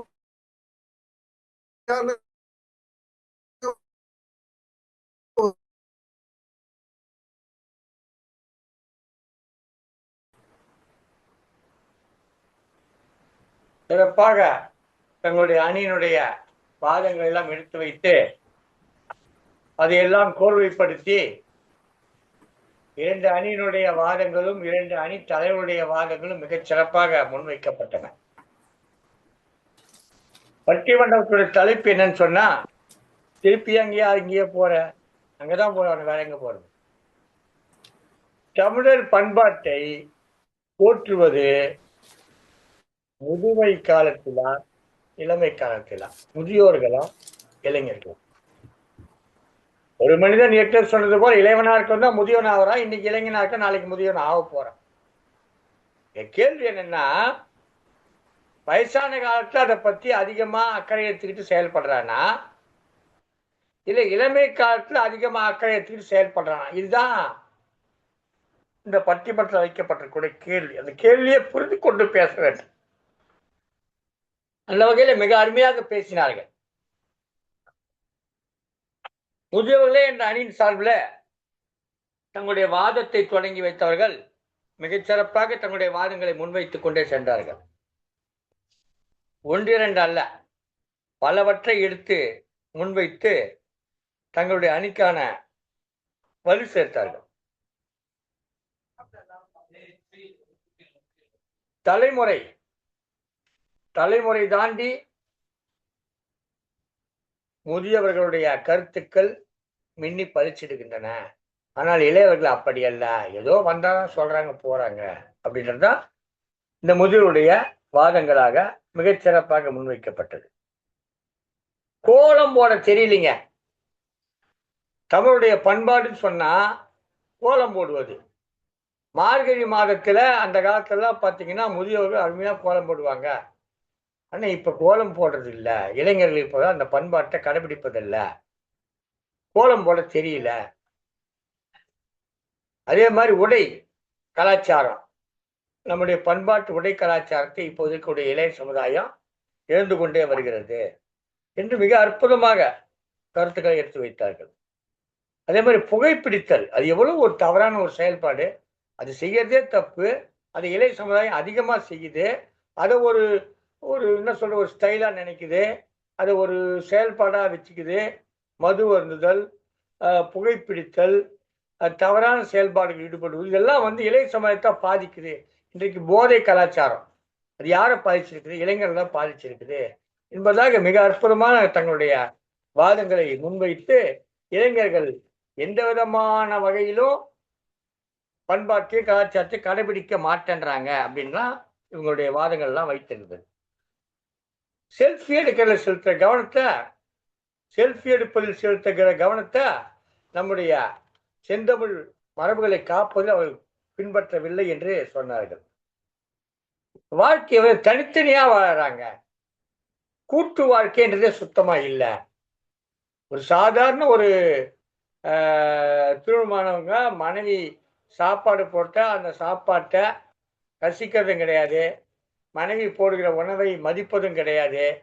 இவன் பாட்டு அள்ளி போட்டுக்கிட்டு இருக்கா, இவன் பாட்டு ஸ்போனை பார்த்துக்கிட்டே தின்னுக்கிட்டு இருக்கான். இப்படி இருக்கிறான். பேசுறதே கிடையாது. பெரியவங்க வந்தா கூட பேசுறது கிடையாது என்று தங்களுடைய வாதங்களை எல்லாம் முன்வைத்தார்கள். அற்புதமான வாதங்கள். உண்மையிலே இளைய சமுதாயத்திற்கு சவுக்கடி கொடுக்கக்கூடிய கேள்விகளை கேட்டுவிட்டு சென்றார்கள் இந்த முதியோர் அணியினர். ஆனா நம்ம வந்து இந்த இளையவர் அணி சார்பில் சில கருத்துக்களை வச்சதையும் பார்க்கணும். ஒரு அற்புதமான கருத்து சொன்னாங்க. பெரியவங்க உட்கார்ந்து சாப்பிட்றதுக்கு இளையவர்கள் நின்று கொண்டே சாப்பிடுகிறார்கள், கடுமையாக உழைக்கிறார்கள் என்று சொன்னாங்க. காலையில ஏஞ்சிக்கிறது சொன்னாங்க. படுக்கிறதே காலையில் தானேங்க. அப்படி காலையில் ஏஞ்சிக்க முடியும்? நாங்க இரவு 9 மணிக்கு வேலைக்கு போயிட்டு இல்லை 8 மணிக்கு வேலைக்கு போயிட்டு 3:30 மணிக்கு தாங்க எங்களுக்கு வேலை முடியுது. முடிச்சுட்டு நாங்க வந்தோம்னா அப்புறம் எப்படிங்க நாங்க காலையில் ஏஞ்சிக்க முடியும் அப்படின்னு ஒரு கேள்வியை இளையவர்கள் சார்பில் வைத்தாங்க. அதாவது கைபேசியில் காலம் கழித்தல் ஒரு கருத்தை வந்து தொடர்ந்து வைக்கப்பட்டது. கைபேசியில் காலம் கழித்தல் இளைஞர்கள். சரி, முதியவர்கள் மட்டும் டிவியில காலத்தை கழிக்கலையா? எந்த நேரமும் காலையில இருந்து சாயந்தரம் வரலாம் வீட்டில் இருக்க பெரியவங்க ஒரு சேனல் மாற்றி ஒரு சேனல், ஒரு சேனல் மாற்றி ஒரு சேனல். இது வேற என்ன? இந்த வாரம் மாமியார் கொள்றதுக்கு மருமக திட்டம் போடுவான், அடுத்த வாரம் மருமக கொள்றதுக்கு மாமியார் திட்டம் போடுவான். இதுதான் கதை. இன்றைக்கு கதையை அப்படிதான். அதைத்தானே பெரியவங்க பாக்குறாங்க. அது எந்த இளைஞர்கள் பாக்குறாங்க? யாரும் பாக்குறது இல்லையா? இன்னும் சொல்ல போனா, இவன் காதலிச்ச பொண்ண அவன் கல்யாணம் பண்ணிப்பான், அவன் கல்யாணம் பண்ணிட்டு பொண்ண இவன் காதலிப்பான், இந்த காதலிச்ச பொண்ணு திருப்பி அவனையே கூட சேர்ந்து வாழ பார்ப்பான். இப்படிப்பட்ட ஒரு மோசமான சீரழிவு கலாச்சாரத்தை இன்றைக்கு இந்த தொலைக்காட்சிகள் வழங்கி கொண்டிருக்கிறது. அதுக்கெல்லாம் யார் பார்க்கறது? பார்க்கறது யாரு? இளைஞர்களா இல்லை, முதியோர்கள் தான் பார்க்கிறாங்க என்பதான கருத்துக்களை நாம முன்வைக்க வேண்டியது இருக்கிறது. பாரதக்கலை, சதுரங்கம் போன்றவற்றெல்லாம் மிகச் சிறப்பாக இருக்கிறார்கள். ரௌத்திரம் பழகு என்பதை ஏற்றுக்கொண்டிருக்கிறார்கள் என்பதாக தங்களுடைய வாதங்களை வைத்தார்கள். நான் நிறைவாக ஒன்று சொல்லிக்கொள்ள விரும்புகிறேன். அன்னைக்கு ஒரே ஒரு காந்தி மகான் இருந்தார். இன்னைக்கு அந்த காந்தியினுடைய பாதை ஏற்றுக்கொண்டு எல்லோரும் காந்திகளாக வாழ்ந்து கொண்டிருக்கிறார்கள். இந்த இளைஞர்கள் எல்லாம் இன்றைக்கு எல்லோரும் காந்திகளாக வாழ்ந்து கொண்டிருக்கிறார்கள். இது ஒரு கருத்து. அன்னை தெரசாவாக வாழ்ந்து கொண்டிருக்கிறார்கள், காமராஜராக வாழ்ந்து கொண்டிருக்கிறார்கள். இது ஒரு கருத்து. இளையவர்கள் அணியின் சார்பில் வைக்கப்பட்ட கருத்து. உண்மைதான்.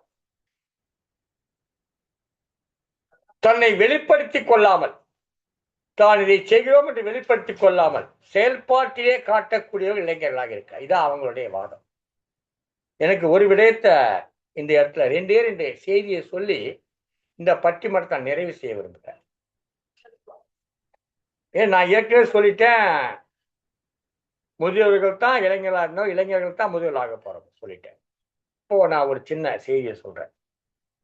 நம்முடைய தமிழ் பண்பாட்டை காக்க வேண்டும் என்று சொன்னால் அதன் நெறிகளை எடுத்து சொல்லுகிற இடத்திலே முதியவர்கள் இருக்கிறார்கள். அவர்களால் அதை மீண்டும் செயல்படுத்த முடியாது. அவர்களால் இளமை கிடையாது, அவங்ககிட்ட அவங்க முதுமை. சோ தங்களுடைய அனுபவங்களை எடுத்து சொல்லுகிறார்கள். இளைஞர்கள் என்ன செய்யறாங்க? அதை நடைமுறைப்படுத்துகிறார்கள். இதுதான் இந்த அடிப்படை. இதை நம்ம புரிந்து கொள்ள வேண்டும். ஒரே ஒரு சின்ன செய்தியை சொல்றேன். ஒரு அம்மா இருக்காங்க. அவங்க என்ன பண்ணுவாங்க? நான் உன்னை பெத்தண்டா, நான் இப்படி வளர்த்தேன்டா, அப்படி வளர்த்தேன்டா, நான் உன்னை இப்படி பார்த்தேன்டா, அப்படி பார்த்து சொல்லிக்கிட்டே இருப்பாங்க. சோ அம்மா தான் பட்ட அத்தனை துன்பங்களையும் துயரங்களையும் பிள்ளைக்கு எங்கிட்ட அம்மா சொல்லியிருக்காங்க. எப்படிலாம் கஷ்டப்பட்டு என்னை பெற்றெடுத்தாங்க, எப்படிலாம் கஷ்டப்பட்டு வளர்த்தாங்க சொல்லியிருக்காங்க. இப்படி சொல்லிக்கிட்டே இருப்பாங்க. ஆனா அப்பா இருக்காருல்ல, அவர் சொல்ல மாட்டார். அவர் என்ன பண்ணுவாரு, எல்லா கஷ்டப்படுவார்.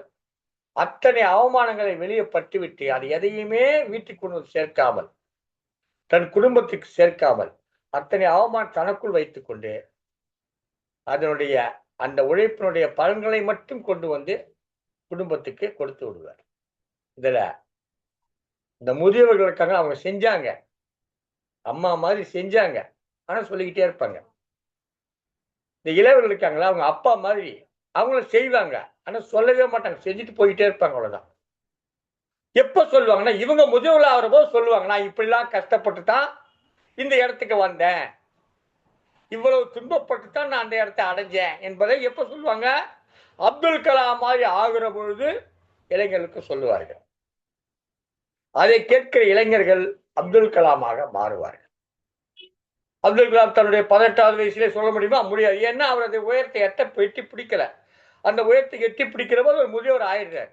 அப்ப முதியவராக ஆணைய பிறகு என்ன பண்றாரு, இளைஞர்களுக்கு சொல்றேன் சின்ன கருத்து. நாம் சொல்லுகிற பண்பாடு, ஒரு பெண்ணிடம் எப்படி நடந்து கொள்ள வேண்டும் ஒரு ஆண், ஒரு பெண்ணிடம் ஒரு ஆண் எப்படி நடந்து கொள்ள வேண்டும் என்பது தான் நம்முடைய பண்பாடு. அவளை சகோதரியாக பார்க்க வேண்டும், தாயாக பார்க்க வேண்டும். இது நம்முடைய தமிழருடைய பண்பாடு. பிறன்மனை நோக்கா பேராண்மை என்கிறான் வள்ளுவர். நாம் இந்த தீர்ப்புக்கு நான் சொல்லக்கூடாது, நீங்க சொல்லக்கூடாது, தீர்ப்பை வள்ளுவர் கிட்ட விட்டுடுவோம். வள்ளுவர் தான் சொல்றாரு, பிறன்மனை நோக்கா பேராண்மை. ஒரு ஜல்லிக்கட்டு போராட்டம் நடக்கிறது சென்னை மெரினா கடற்கரையில, அந்த மாநில கல்லூரியின் எதிர்ப்புறத்துல, இந்த பக்கத்துல பல்கலைக்கழகத்தை எதிர்ப்புறத்துல மணல் வெளியில 10 பேர், 20 பேர், 30, 100 பேர், 1000 அப்படியே பெருகி லட்சக்கணக்கானவர்கள் திரண்டு விடுகிறார்கள். லட்சக்கணக்கானவர்கள். இதனுடைய தொடர்ச்சியாக அங்கங்கே இதுக்கு போராட்டத்துக்கு ஆதரவு இளைஞர்கள் தான் செய்யறாங்க. ஜல்லிக்கட்டு வேண்டும், இதான் போராட்டம். ஆண்கள், பெண்கள், இளம் வயதினர். இளம் வயது என்றால் காதல் வசப்படக்கூடிய ஒரு வயது. அந்த வயதினர் அங்கே அமர்ந்திருக்கிறார்கள். எப்படி அமர்ந்திருக்கிறார்கள்? ஆண்களும் பெண்களுமாக அமர்ந்திருக்கிறார்கள். அவர்களுக்கும் யாரிடமும் அந்த காதல் உணர்வு தோன்றவில்லை, காம உணர்வு தோன்றவில்லை. எல்லோருமே அங்கே சகோதரர்களாக இருந்தார்கள். அங்கே விளக்குகள் அணைக்கப்பட்டன. நன்றாக யோசித்து பாருங்கள். விளக்கு அணைத்தல் என்பது ஒரு திரைப்படங்களிலே பல நேரங்களில் காட்டப்படுகிற ஒரு காட்சி. விளக்கு அணைக்கப்படும், ஆனால் அங்கே விளக்குகள் அணைக்கப்படுகின்றன, ஆனால் காமம் விழிக்கவில்லை. எல்லோரும் சகோதரர்களாக பழகிறார்கள். தங்கள் கைகளிலே இருந்த அந்த அலைபேசியிலிருந்து வெளிச்சத்தை உருவாக்கி, அங்கே ஒரு புது வெளிச்சத்தை உருவாக்கி, இந்த உலகத்திற்கு இளைஞர்கள் தான் பண்பாட்டை காப்பாற்றியவர்கள் என்பதை எடுத்து காட்டுகிறார்கள். அந்த வெளிச்சம் இந்த அலைபேசியிலே ஏற்பட்டதே அந்த வெளிச்சம் அல்ல.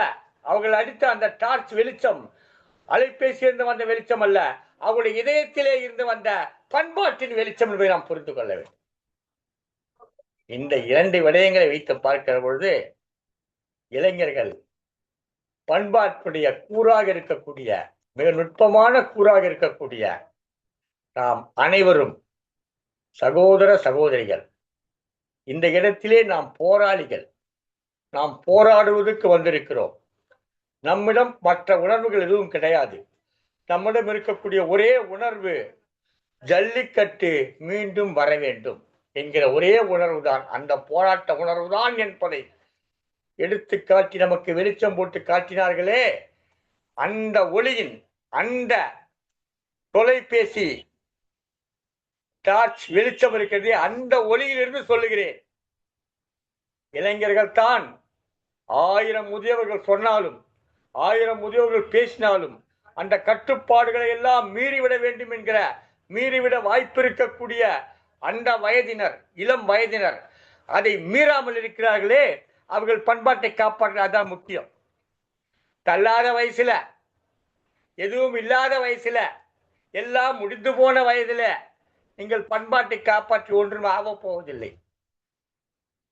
நீங்கள் பண்பாட்டு சீரழிவு என்று சொல்லக்கூடிய அத்தனையும் நடத்தக்கூடிய வயதில, அந்த வாய்ப்பு இருக்கக்கூடிய நேரத்தில அதை நான் செய்ய மாட்டேன் என்று சொல்லி, என் பண்பாடு தான் முக்கியம், நான் பண்பாட்டு போராட்டத்தில் ஈடுபட்டிருக்கேன் என்று தன்னை முழுமையாக ஈடுபடுத்திக் கொண்ட அந்த இளையோர்களே தமிழ் பண்பாட்டை தொடர்ந்து முன்னெடுத்து செல்கிறார்கள், தொடர்ந்து முன்னெடுத்து செல்கிறார்கள், தொடர்ந்து முன்னெடுத்து செல்கிறார்கள். ஆனால் முதியவர்கள் ஒன்றுமே செய்யவில்லையா என்று கேட்டால் செய்கிறார்கள். என்ன செய்கிறார்கள்?